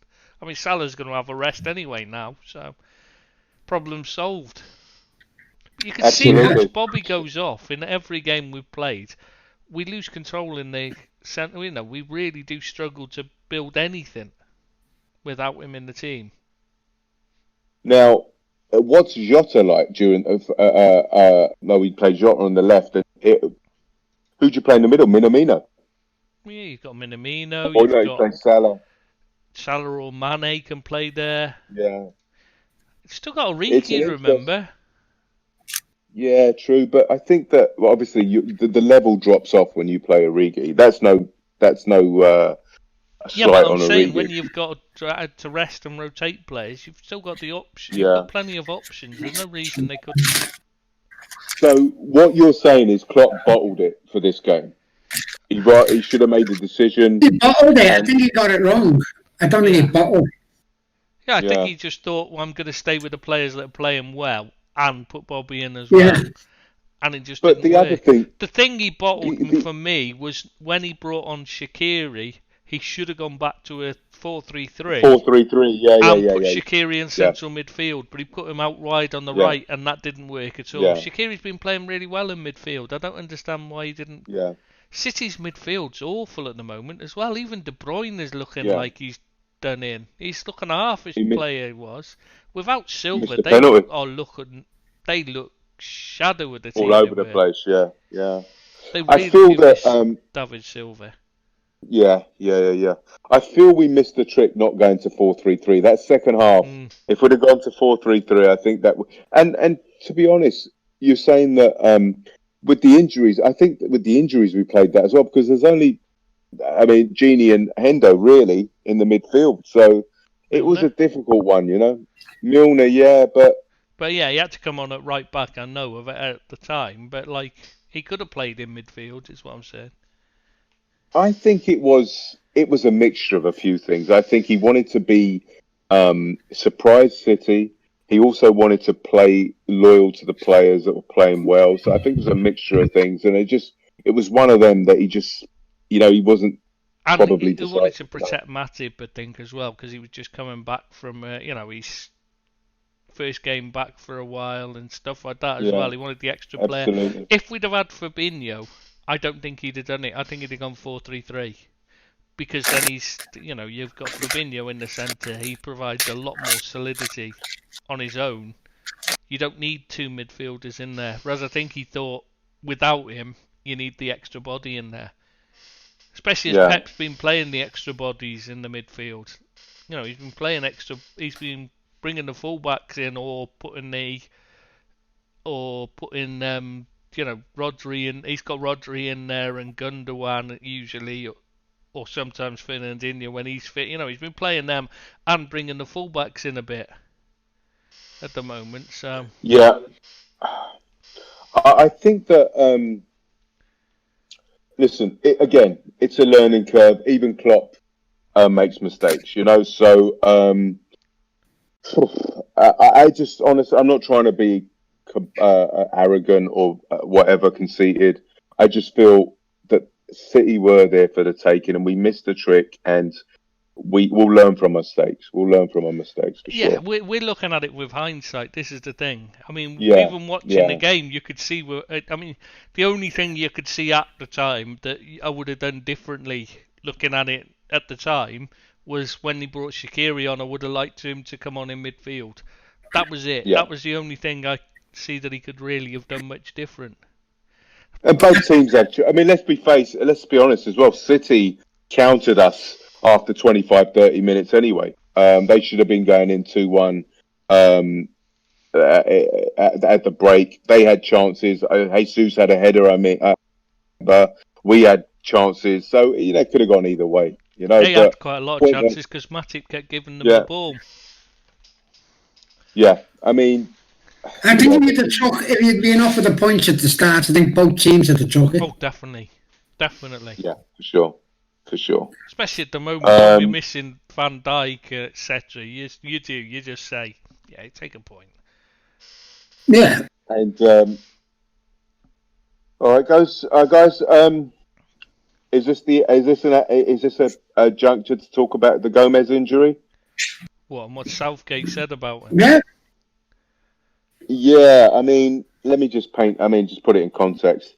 20 odd games for England, He's had 3 injuries on international duty, resulting in missing 100 odd games for Liverpool. That's not even remotely funny. I feel so sorry for the kid. He's just so unlucky. And I know, Bill, I know what you think of him and everything, but the kid he's 23 years of age, 23, and he's already a Premier League winner and a Champions League winner, and he's had 3 major injuries already. It's insane. I mean, I can't even take that in. And he's an excellent player. But, I mean, this one really annoyed me because you've got Southgate coming out and saying, yeah, this was going to happen because he was tired. So we had him out there training hard, but we knew he was tired. Well, then don't have him training, have him bloody resting. If you know he's tired, put him in recovery and have him in an ice bath or doing some swimming or something to recover his tired muscles. Don't have him out there training on a pitch where he's going to hurt himself, you imbecile. Don't you think that the way football is at the moment, that they should have scrapped all them games anyway? International should be. People are overplaying as it is, and they're getting injuries and they're tired, and then they're going to international duty. It's just not on. Billy, to be fair, they cancelled a game. I think it was with New Zealand but because of the COVID, but they were contractually obliged by the television companies to have a game, so that's why they played it. They could easily have said, "No, we're not going to have it." I mean, what we're talking about is internationals in general. They should have just scrapped it for this season. Shouldn't have been playing any. Well, it's money. It's all money, obviously, because the TV companies have paid them money to play football, and it was dumb. You've got a game next week, right? You've got a Nations League game next week. This is a pointless friendly. You've had so many games thick and fast already this season, and you put another game on. I mean, it's not only that. It's the travelling. It's the travelling for these players who are doing thousands and thousands of miles of travelling, which takes it out of you. Then they're playing 3 games a week, and then they're going to internationals as well as training. There's bound to be more injuries and more people getting hurt all the time and out of form, and that's going to happen. And it will get worse as well. Yeah, it will, Trish. It will get worse. And that's not even adding in the risk of them picking up something, the COVID while they're away, because they're travelling to places. They're all in together. They've got to be, because you can't travel anywhere. How can they travel all separately? They're with a different bunch of teammates from their normal lot. It's a ridiculous situation. It shouldn't have happened. It should have been either. No, I don't think so. No. They shouldn't have been playing. They should either have played international football this season or league football, but not both. And it just affects the clubs. This international stupidity affects the clubs, and it takes away from our. I mean, look at us now. Trent was injured in that game, right? He done his calf. He's out 4 weeks. Now, Robbo is injured in international duty. So we possibly, at the weekend against Leicester, we haven't got our first team. Well, we haven't. We haven't got our first team, first choice defence. Because it's only a precaution. Yeah, but they're not going to play. I mean, really, will he play? When you've got Samakis? After all the games Robbo's played this already, you don't want to. He's got to be in the double red zone, deep red zone, or whatever it is. Just give him a rest. One game. Just give him a rest against Leicester. I would.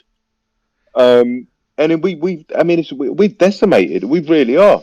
We've got to go to January as a defence. We've got Matip, Fabinho, Phillips, and Williams, and obviously Samakis, Robbie, whatever. But what I'm saying is that it's affected us more than most, and I think every team's been badly affected. It's not fair to say it's affected Liverpool more than most.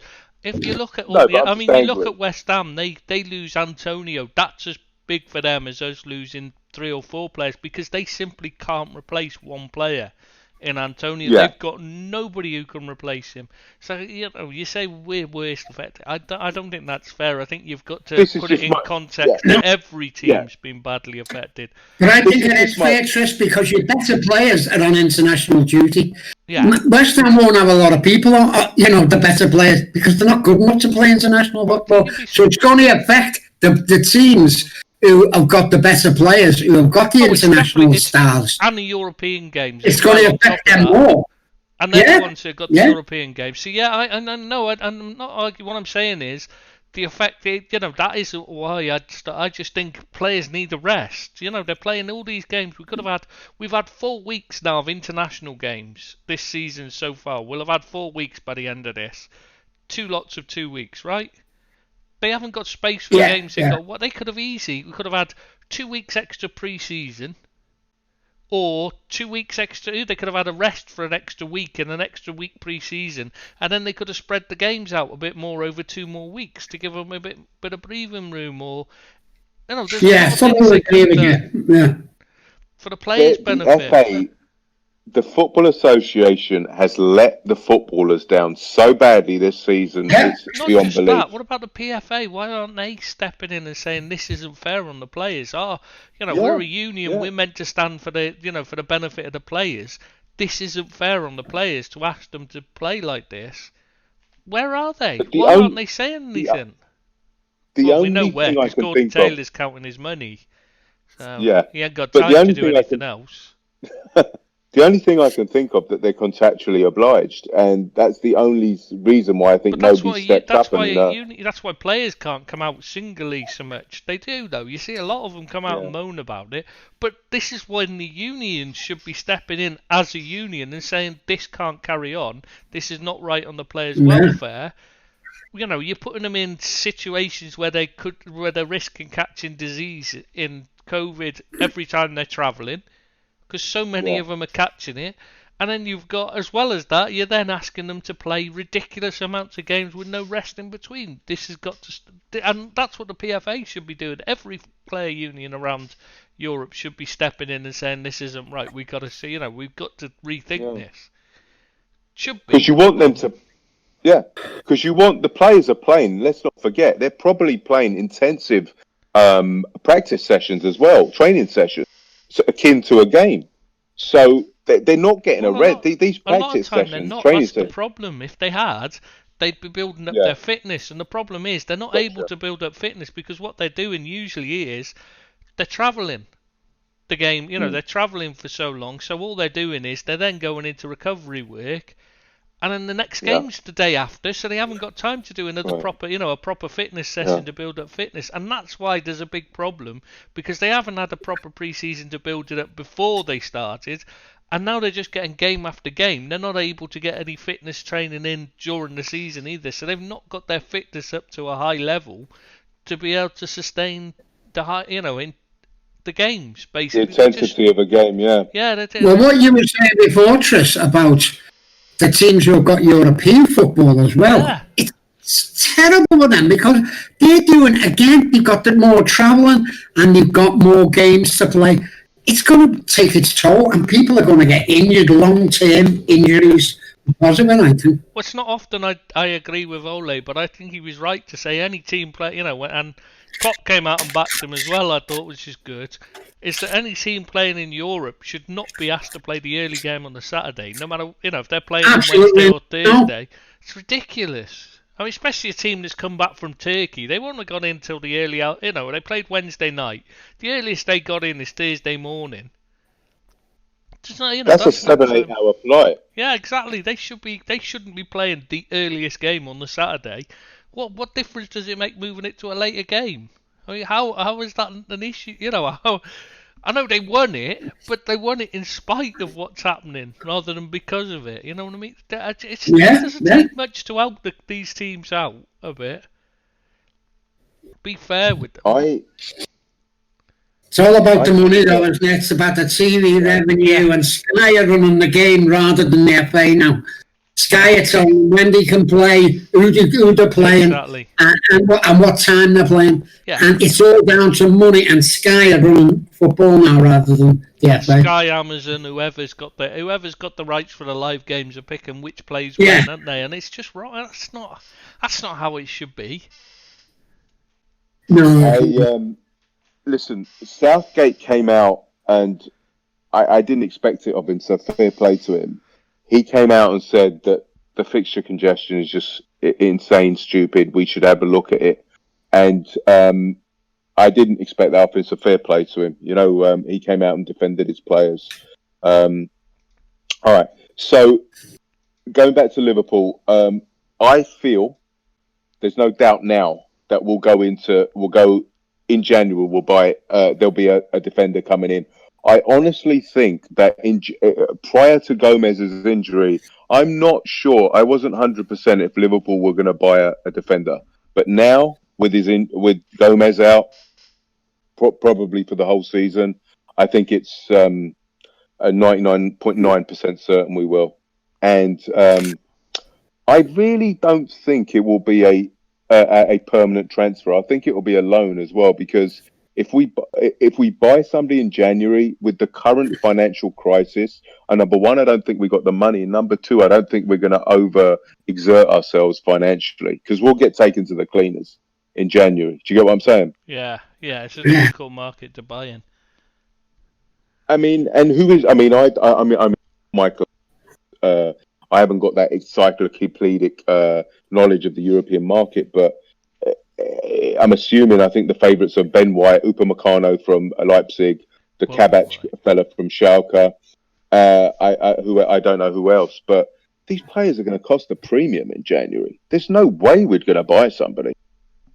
The only thing they're going to take advantage as well, knowing that Liverpool needs someone. They're going to hold out for the best price as well, aren't they? It's going to. Liverpool's only hope is that some clubs in financial crisis, and so they're willing to sell one of their better players on the cheap, just to stave off the crisis. Otherwise, you get your pants pulled down right now.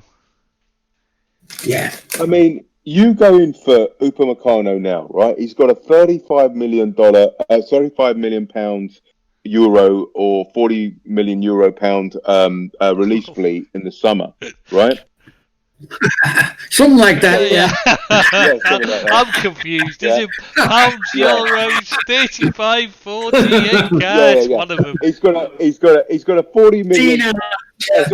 40 million pound and 40 million euro release clause in the summer, allegedly, right? Yeah, rupee. Yeah, so but you go in now, you're paying 25 million on top of that easily. Yeah, at least. And then he becomes Virgil van Dijk money.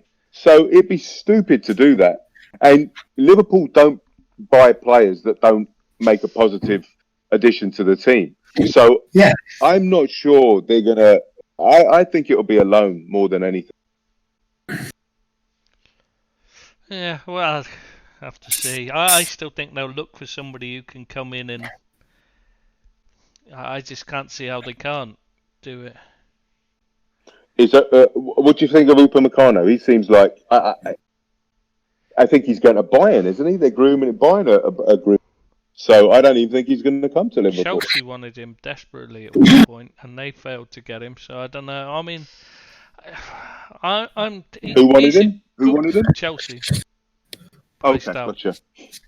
I mean, I prefer the player who plays alongside him, and Konate normally, not always, because he's had a few injuries. So otherwise, I'd have preferred him, and that then leaves you in the same situation. Upamecano at least seems to stay mostly fit.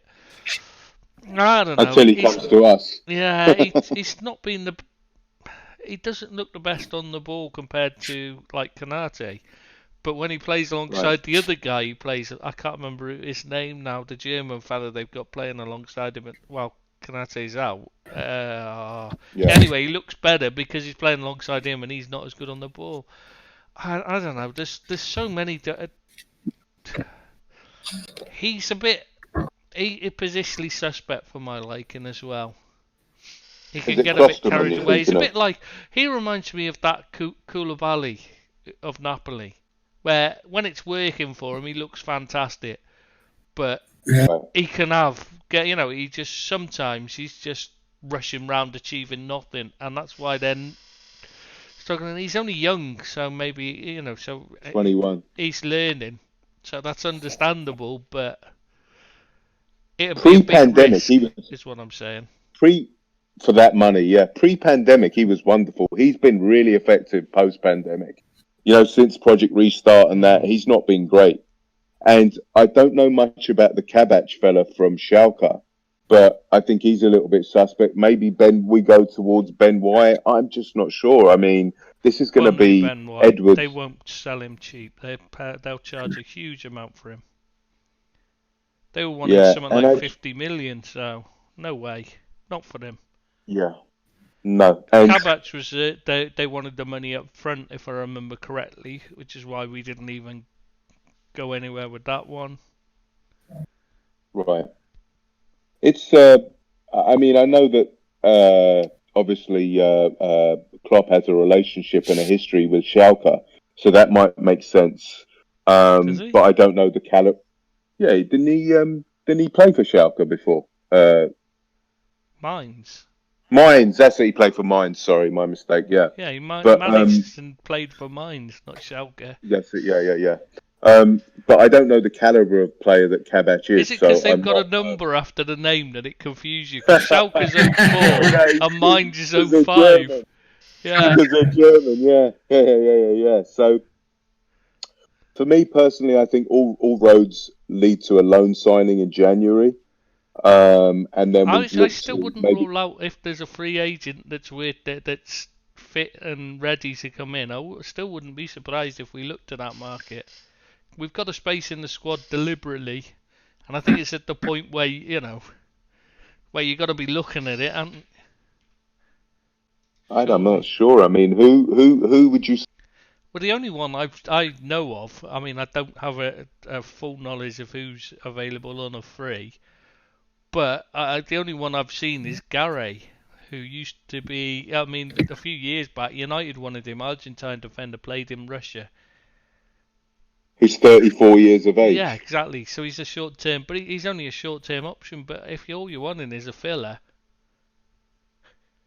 What, you mean short-term option for up until January? Yes, January? That's what I mean. Just I wouldn't be surprised if we'd... But if he's not fit enough, there's no point even looking at him even. Yeah, you've got 6 weeks till January, so I just don't see until you can buy a player. I mean, we're on the 15th of November. Yeah, you've got 6 weeks, and it's going to take him a while to get up to speed. So I just think we go with what we've got at the moment, get a loan signing in until the summer, a central defender, and then see how the cards play out. At least Fabinho should be fit for the next game. Let's hope so. We need him more than ever now. I know we've got Williams and Phillips, correct? So Williams. Phillips can't play in Europe is the problem. Exactly. So Reece Williams plays in. I think we're royally screwed. And that's why this injury to Gomez is making me even more bitterly disappointed by the second. I'm just wondering what's happened to this Billy the Kid. I mean, Klopp was full of him at the start before the season kicked off, and yet the minute there's been injuries, he's not even looked at him. It's quite worrying. He's come back from injury now, and the game, a pre-season game, he made a big mistake. So. I mean, who knows, man? Who knows? Who knows? I don't want to think about it anymore because honestly, you don't know how I think about the Liverpool defensive situation. You have no idea. That's the kind of rock and roll lifestyle I lead. Anyway, let's move on to leaving Liverpool, leaving Melwood and going to Kirby. Any thoughts, guys? It needed to happen. I mean, I've been to Melwood many times, and it's a tiny little place. It's not big enough. It's not very cramped. Yeah. There's not enough there for them to, to have. Nowhere to develop there either. To be honest. I mean, it's not much better than when they bought it. When it was just a bombed out field. It was. It still had the craters from the war when they bought it. My funniest Melwood memory, right, is under Rodgers. Everybody knew what the team was on the Friday because he'd had the first team playing in like orange bib or red bibs. Yeah, everybody watches over the fences because there's houses all round it. And it's about was it Gerard Houllier who used to rent a room from our house right by it when he was in Liverpool for work. And was it him? No, it wasn't him. It was It was another manager who went on to. He's gone on to. Was it a Mexican manager or something like that? It was. It was one of the Mexicans, wasn't it? Oh, Don't know what you're trying to say. Anyway, he would literally just he got to know a family there or rented a room off them or something while he lived in Liverpool for a year, so he could look over the fence and watch training at Melwood every day. That's what he used to do every day. That was part of his experience learning about football. Like. The old stand on the wheelie bins. Yeah. You still do it because I go past there of a day sometime. And you see them all kids and fellas, either park the car right up on the pavement and stand on the roof of the car, or have a wheelie bin. They're all along. People used to skip school to go and watch. Kids used to skip school, and when in Shanks's day, he'd send them off home. He'd tell them, "Don't come back. Don't let me see you here again." One minute. There's schools in Liverpool. Yes, mate. Of course there is. Can't you tell by Bill's highly educated speech? Yeah, but going back to Brendan Rodgers when the bibs and like first team playing in red bibs on the Friday. Yeah. It took them about 6 months to work it. They thought it was a player leaking the team. No. They actually. Don't you remember? They thought it was that Jen Chang got the sack because he accused some Twitter guy, somebody on Twitter, of having spies in the camp and releasing the team. He was literally just guessing it.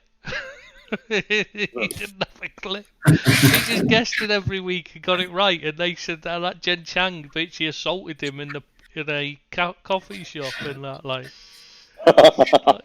Yeah. All right, guys. I think that concludes the match day 8 review. Shall we go on to some talking points? I think this is quite a natural segue.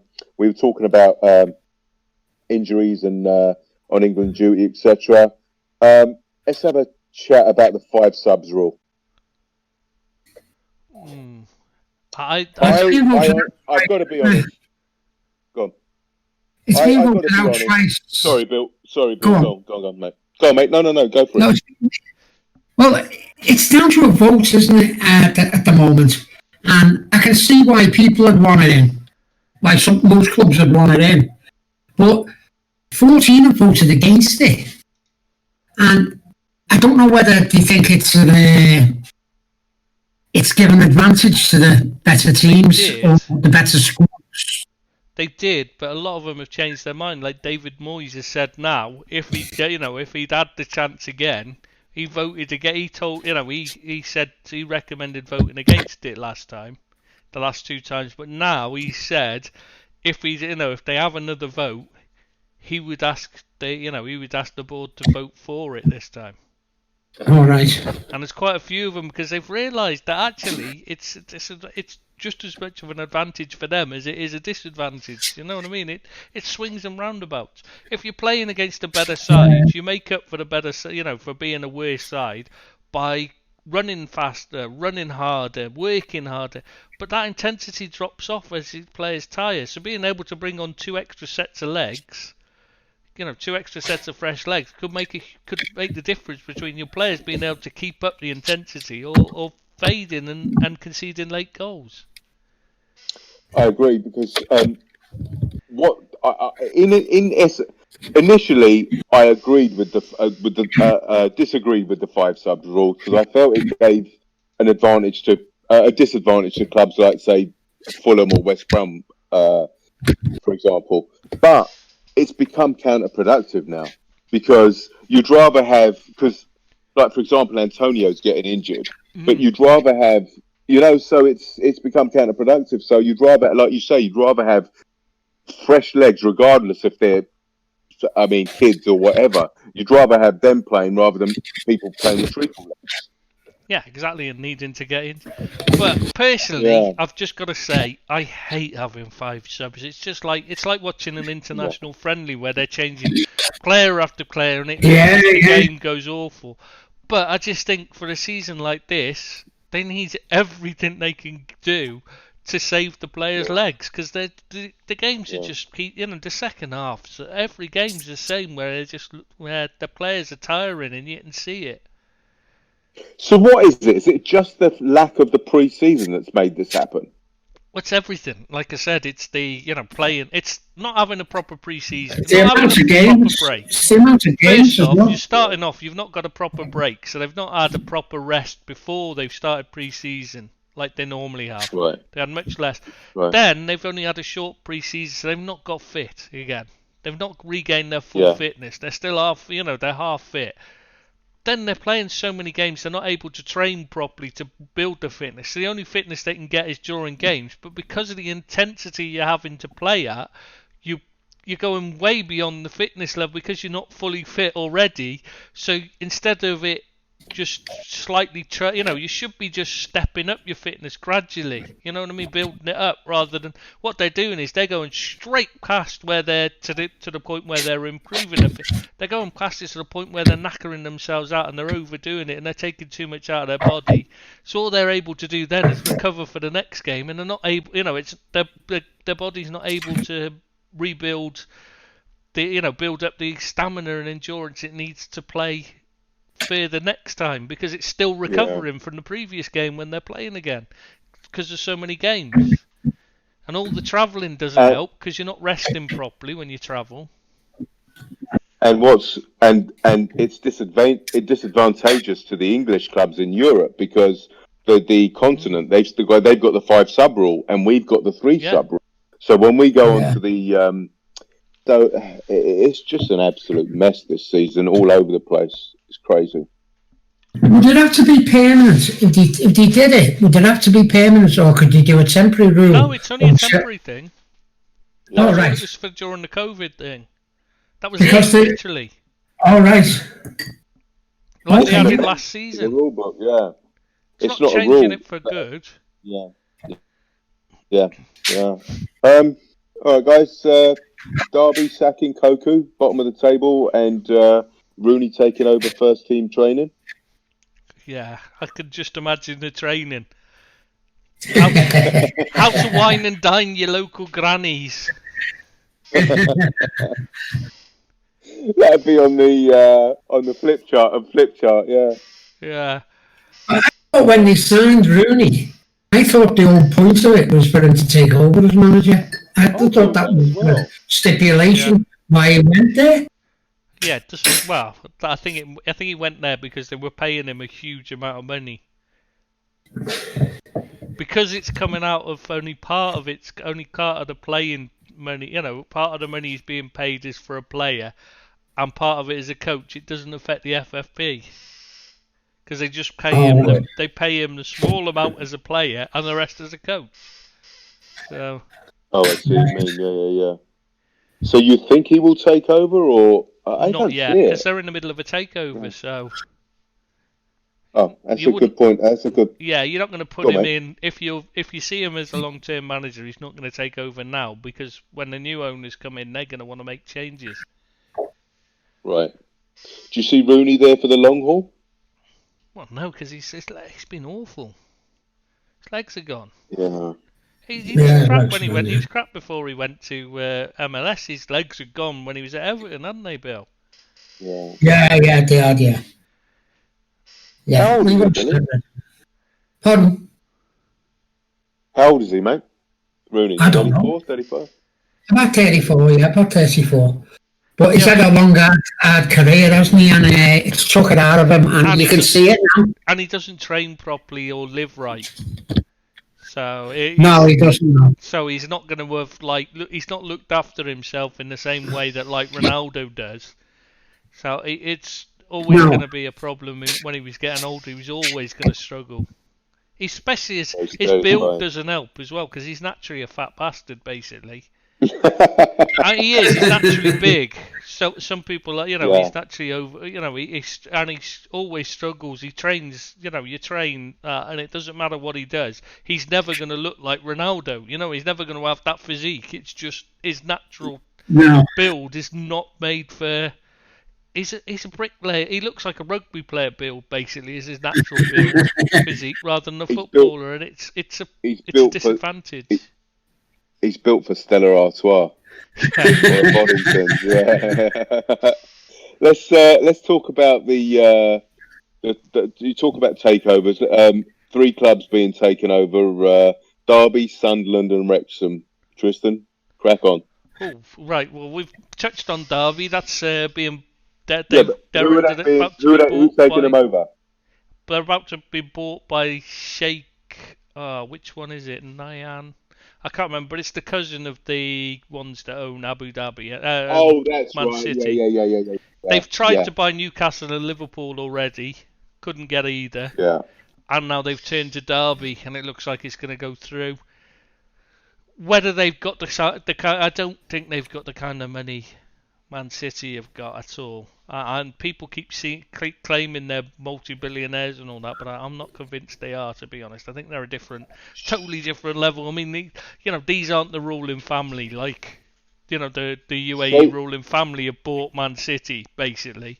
These aren't a ruling family. These are their cousins, so they're not in that kind of bracket of money. So, they're not going to be poor, but they're not going to be throwing billions at it like City have done. Sheikh Khalid bin Zayed Al Nahyan. It is Nahyan, yeah. He looks very rich to me, mate. I've just seen a picture of him. He's got money, but I mean, he's not like in the same league as I'm saying. He's not in the same league as his cousins, who obviously the ruling family. They've got plenty of money, and also they've also got Chinese. You got to remember, Man City. The Man City group is partly funded by Chinese and American investors and bought into the company, so they've got a lot more money. Even they couldn't do it on their own. So, and Derby are a mess as well. It's not going to be an easy job to fix there. They're an absolute shambles of a club, and they have been for years. And they got to give Koku $4 million as well for sack him. So, let's talk about talk about the Sunderland takeover. It's a 22-year-old, isn't it, or something? Is he grandson of the one that owned, or son of the one that owned Marseille? Dreyfus? Yeah, that's right. Yeah. I can't remember his grandson or son, one of them. It seems to be That's right, yeah. The Marseille fans think it's just a precursor for him coming in and buying, and going in and taking over at Marseille just to get his eye in, so to speak. But I think he's actually seen a good opportunity here. Because they're a team with a massive support for... a Premier League level support base, playing in League One. Yeah, he's Robert Dreyfus' son. Sorry, his name is Robert Dreyfus' son. Isn't it? Yeah. He's the and Satori's the other one, isn't it? That's right, mate. Yeah. Juan Satori. Juan, I couldn't remember what his first name was then. Juan Satori and there's only one. Sorry. No. Yeah, so you're right. It's a good business opportunity. They have got the Mackhams. They've got a very, very large support base. They're very vociferous and loyal, and they'll get them for cheap. Yeah, One Club City. They've got a good stadium. They just needed a team and a recruitment system and all that. The setup to fill it. Absolutely, and. Oh my God! I'm just reading he's got a trust fund worth $2 billion. Yeah. That's amazing. It's nearly as much as you, isn't it? 22 trust fund worth $2 billion. Unbelievable. Yeah, no. Thank you. If you see an opportunity like that, it's not a bad life, is it? If you got that. Wow, I wouldn't kick it out of bed. Let's put it that way. There's nothing going to bed with you, mate. Believe me. That's true. No, that's not fair. I have cushions in the bed. Oh yeah, you got the Liverpool cushion, huh? Hey, Billy, have you seen his Liverpool cushion? I'm going to send you a picture Cushions. of it. I've got 2 of them now. How you say that in public? I don't know. Let me spare your blushes and let's talk about the Wrexham takeover People now. People keep buying me them. It's not like... Ryan Reynolds. Yeah. And Rob McElhenney, is it? Yeah, the thing is, you're half thinking, is this a gag? Because those two are quite well known for being pranksters and that. But I think I actually think they've just they've seen a bit like Sunderland. It's an opportunity there. I mean, Reynolds is known for doing this, buying businesses that are underdogs and then promoting them himself to build them up. He's done it with Mint Mobile and Aviation Gin, I think was the other one recently. Yeah. And he constantly publicises them himself, pushes them out there, uses his celebrity friends to help him and all that And he's made a fortune out of doing it, much more than he makes out of the films by all accounts. So, Wrexham, it's an opportunity. He keeps mentioning they're the third oldest club in I'm assuming he means in the world, but I don't know. I just know he keeps saying they're the third oldest club. I don't actually know. I've got to be honest. I should do. But yeah, it's stuff Wales, like that when he's trying to sell him. When he was doing the presentation, it constantly mentioned that they're the third oldest club. So he's obviously seen that as a selling point. Commercial selling point that they're an old club with a long history. I think he's obviously seen something. I don't think they're going to be throwing huge amounts of money though when suddenly turn them into. Good luck to them though if they try and get them back in the league and all that. Good luck to them. Because they always used to be in and knocking around the lower leagues, didn't they? When I was a kid, I seem to remember them always being in and around the bottom tier, like. Yeah, they were up in the top league for a couple of years, weren't they? Yeah. You could just. When was that? 1930s. No, about the 1960s, 70s. Oh, before me, before my time. I'll be right now. This is why we miss Ian and Ken, because they'd have remembered it. You could have reminisced then. Yeah. You can see all the Wrexham fans wearing Deadpool outfits in the future, yeah. But the thing is, the commercial possibilities of having Ryan Reynolds as an owner and, another, they're huge if they use it right.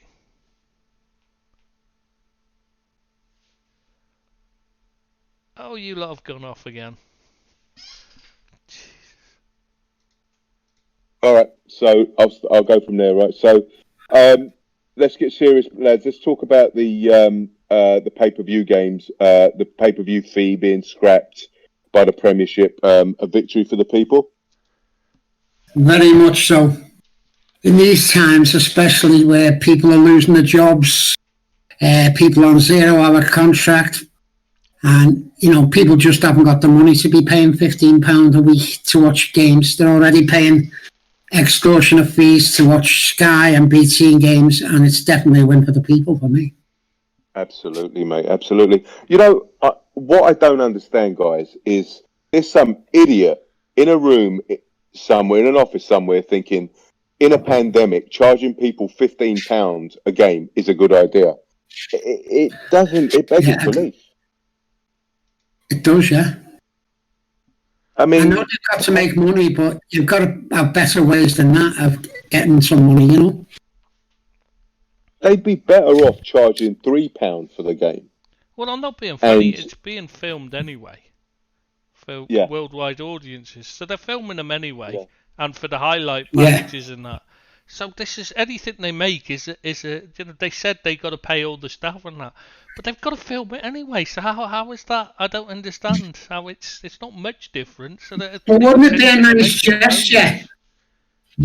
Wouldn't it be a nice gesture for the loyalty of the people who kept paying it, even though a lot of them can't afford it, to have said to them, listen, we were going to charge you for your extra football, but as a goodwill gesture, we're going to give it you for free or charge you a couple of pounds. Would have been nice, wouldn't it? Yeah. Bill, I've got to be honest, there's nothing free. Well, there is now. I mean, they're putting it on the BBC now and Amazon Prime and other channels? It's split between the ones that have got it, which is BT Sports, Sky Sports, Amazon, and BBC. Gotcha. It's the broadcasters that already have the right to just get in the split of the games. That's all. I mean, common sense prevails. I mean, like you said, Billy, I can't even imagine what people are going through.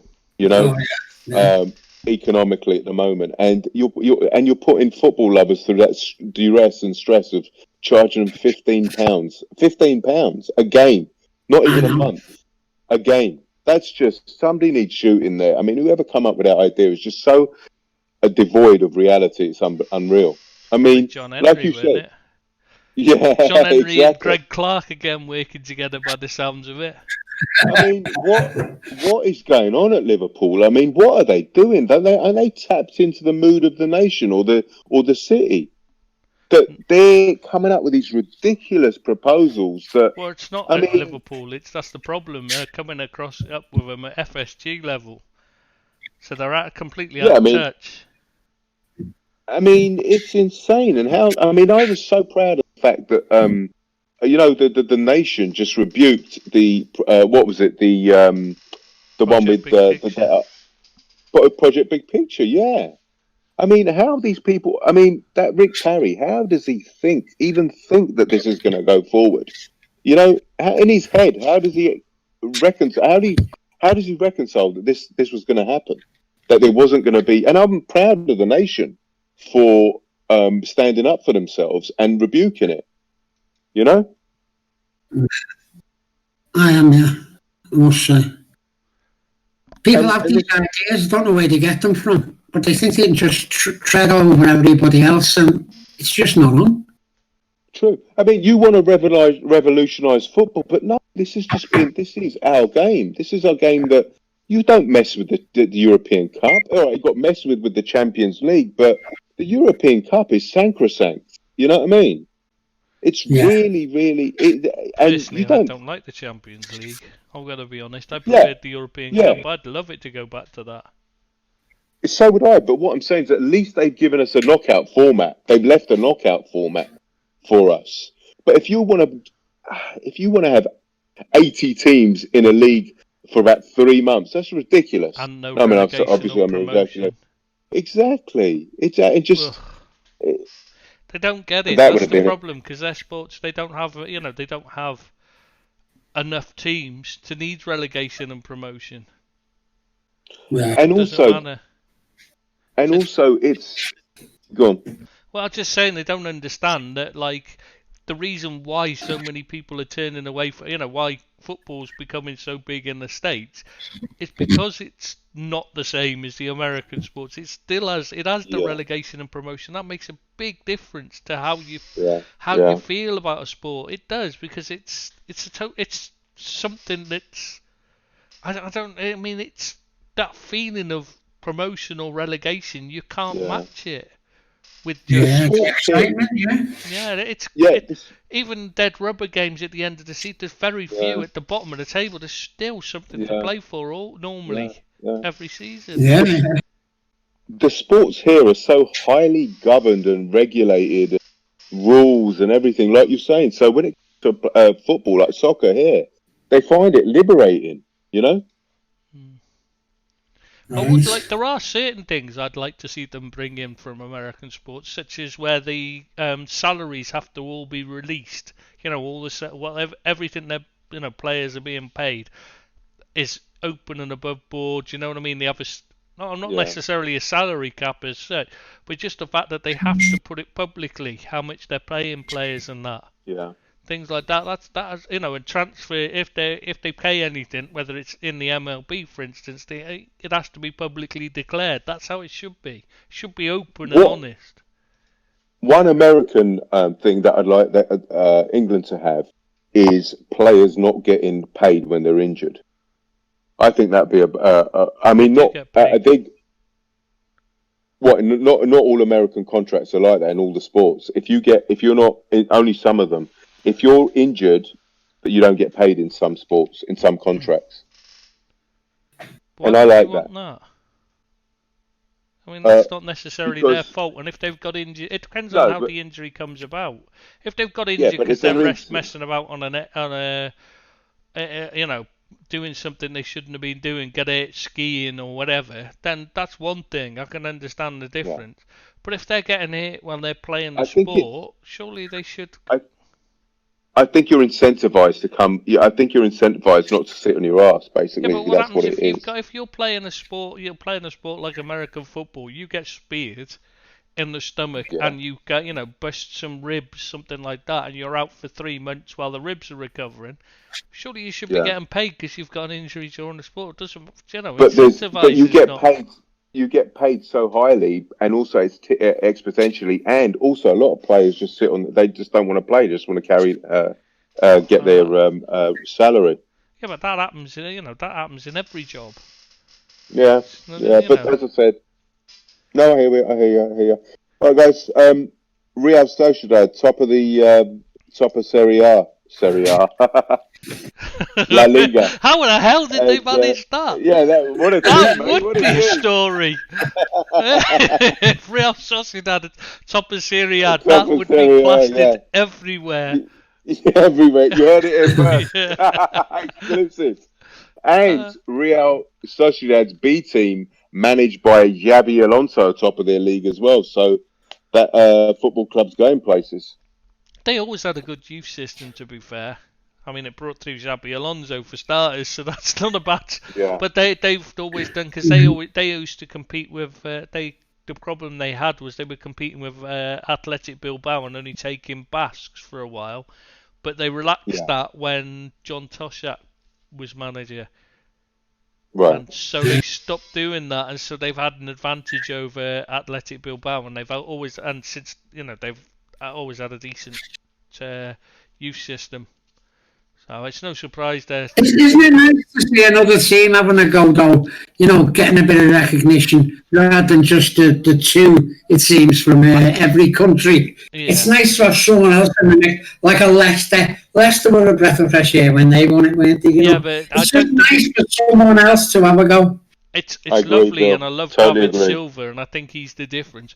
But you've got to remember, I think Real Madrid have got 2 games in hand or something, and they're 3 points behind them. So it's probably not going to stay that way, unfortunately. Yeah, it could be a false dawn, but it is nice to think that someone else, bar the top 2 in each league, could win it. They're actually a big club as well, Real Sociedad. They've got they just don't have any money because all the money goes to Real Madrid or Barcelona. That's the problem. Yeah.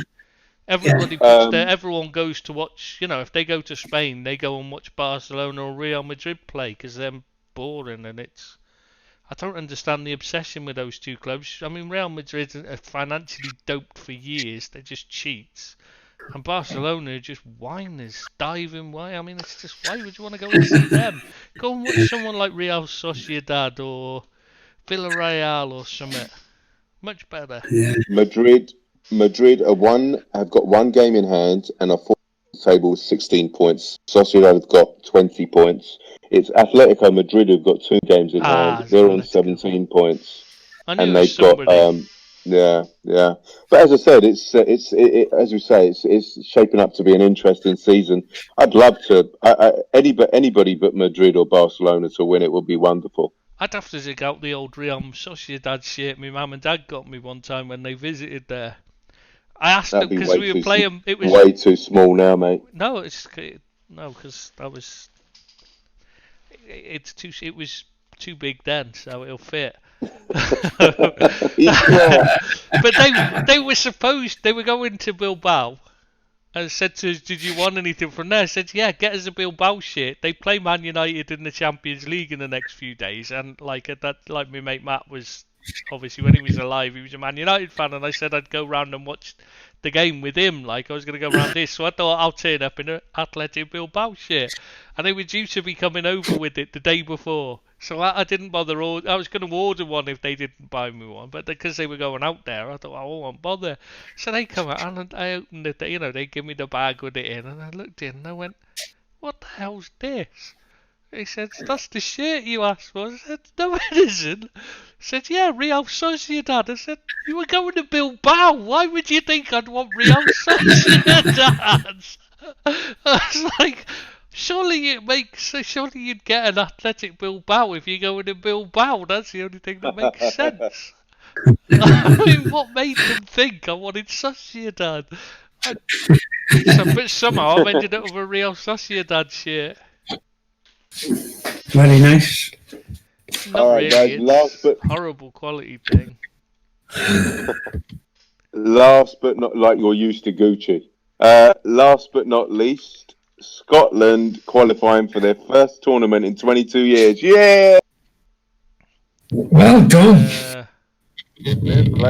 Listen, Steve Victor Clark's Meldrew. management, though, isn't it? It's just like. Oh my God! Here we go. Why are you No, so I'm just negative saying in it'd be golf? great if I really, it'd be great if you knew that you were going to be watching exciting, attractive football from them. If it was the Dalglish and Law days, or at least you got good, great players playing good football. But they've got Ollie McBurney Do you know what? up Do you know front. what? This is Ollie this is McBurney, like for God's sake. this is donkey. this is like somebody in a wheelchair for 22 years, and they got out of a wheelchair and they start walking, and you saying to them, "Oh, it took you 22 years." No, You know it'd be what I like mean? me Like- saying, "Well, couldn't you at least run the shop and What? get me a drink while you're up, like?" Oh my!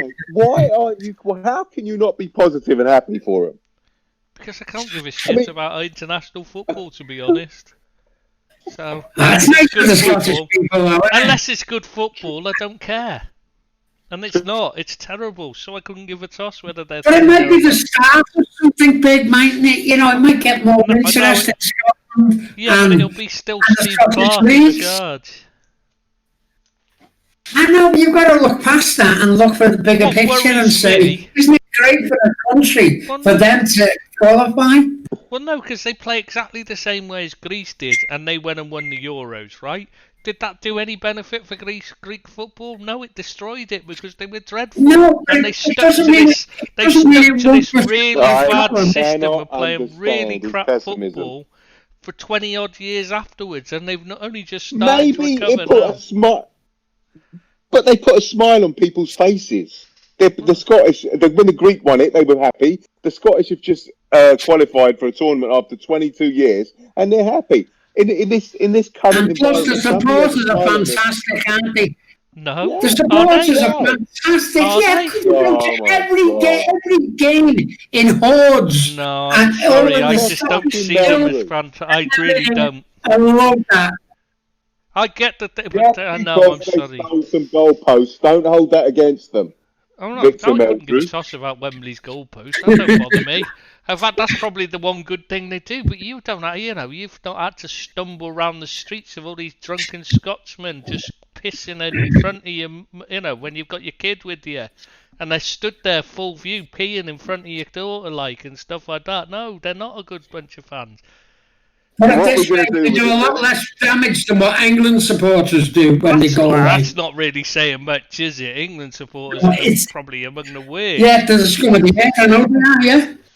But the Scottish, at least, they're patriotic and they dress up and they do the whole shebang. And I think they're great. Honest to God, I think the supporters are fantastic. Through thick and thin, Hamden's always chocker when they play. Obviously not during the pandemic. But I was think going to say that. I think they Yeah. deserve a bit of luck. I really do. And what a way to go through. Extra time. They were up, they were winning 1-0. Bosnians scored. Who were they playing? Serbia or Bosnia? Serbia. Serbia. Yeah, but Serbia. Steve Clark Serbia didn't take scored- off all their best players. I thought And it you was guys nice watched that Mitrovic missed the penalty as well, wasn't it? I thought you didn't watch international football. How do you know Steve Clark took off their best players? I don't have to watch it to know what happened, mate. You can read plenty about it on the net. I edit the Scottish sites, remember? I have to read about it all the Fair time. play. Fair play. Most of the That's right. Scots, most of them do nothing but moan about Steve Clark. Yeah. And during the match, God, you should have read the moans when he took off their best players. They thought they were in trouble then. Hey, you know what? Steven Gerrard could have managed Scotland. Ooh. That might be a nice progression for him. Yeah. Yeah. Yeah, it's not out of the realms, huh? Yeah. Not a bad shout, that. Yeah. Hmm. You might have about put him it, up that'd be for a that good- job now. What's that, mate? You might have put him up for that job now. He's got to win Yeah, the league I there want first, that, hasn't he? Stevie G. He's Well, got to he's win the getting 9 league with points there, Rangers isn't he? first, though, hasn't he? It's got a good chance this year, though, hasn't Yeah. it? Yeah, but I mean, if he doesn't do that, then his chance of big jobs, it's going to be a Can I while just before put he it does out one. there? If the Scottish FA give Stephen Gerrard the Scotland job, I want my 10%, please. I'll You take should 5. get 10% as well.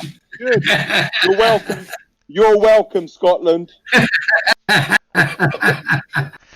don't think they'd, to be honest, you've just said it yourself, they're patriotic. I'm not sure they'd want him as their manager. Maybe. Yeah, the cynicism and the negativity. No, especially What are we as... going to do with you? No, seriously, because the Celtic and Rangers, ask Celtic and Rangers, the reason why they particularly dislike the Scotland thing is because the Scottish fans tend to be of the smaller clubs and hate anything to do with the old firm. So a lot of the time you see like Rangers and Celtic players will get booed by their own fans. Similar to when England fans used to have the old stand-up hate, if you hate Man U and stuff like that used to go round, remember? And it's a similar, they're in that similar sort of vein. So I don't know that Steven Gerrard would be someone they'd want, if you see what I mean. Well, even if they don't hire him, I want my 10%. So yeah. 10% of nothing you can have. Yeah, exactly. Yeah. It's about all you're worth, to be fair. On that note, it's been emotional. Should we call it a night? I think we should do, yeah. I'd say see you next Thursday, but I've got no bloody idea what day it is. Is it Tuesday? No, it's Monday. No, it's Sunday. It's Monday, yeah. Sunday. It's Sunday, yeah. Monday, yeah, we'll see you next whenever then. Next Thursday, guys. Yeah. Okay, thanks, boys.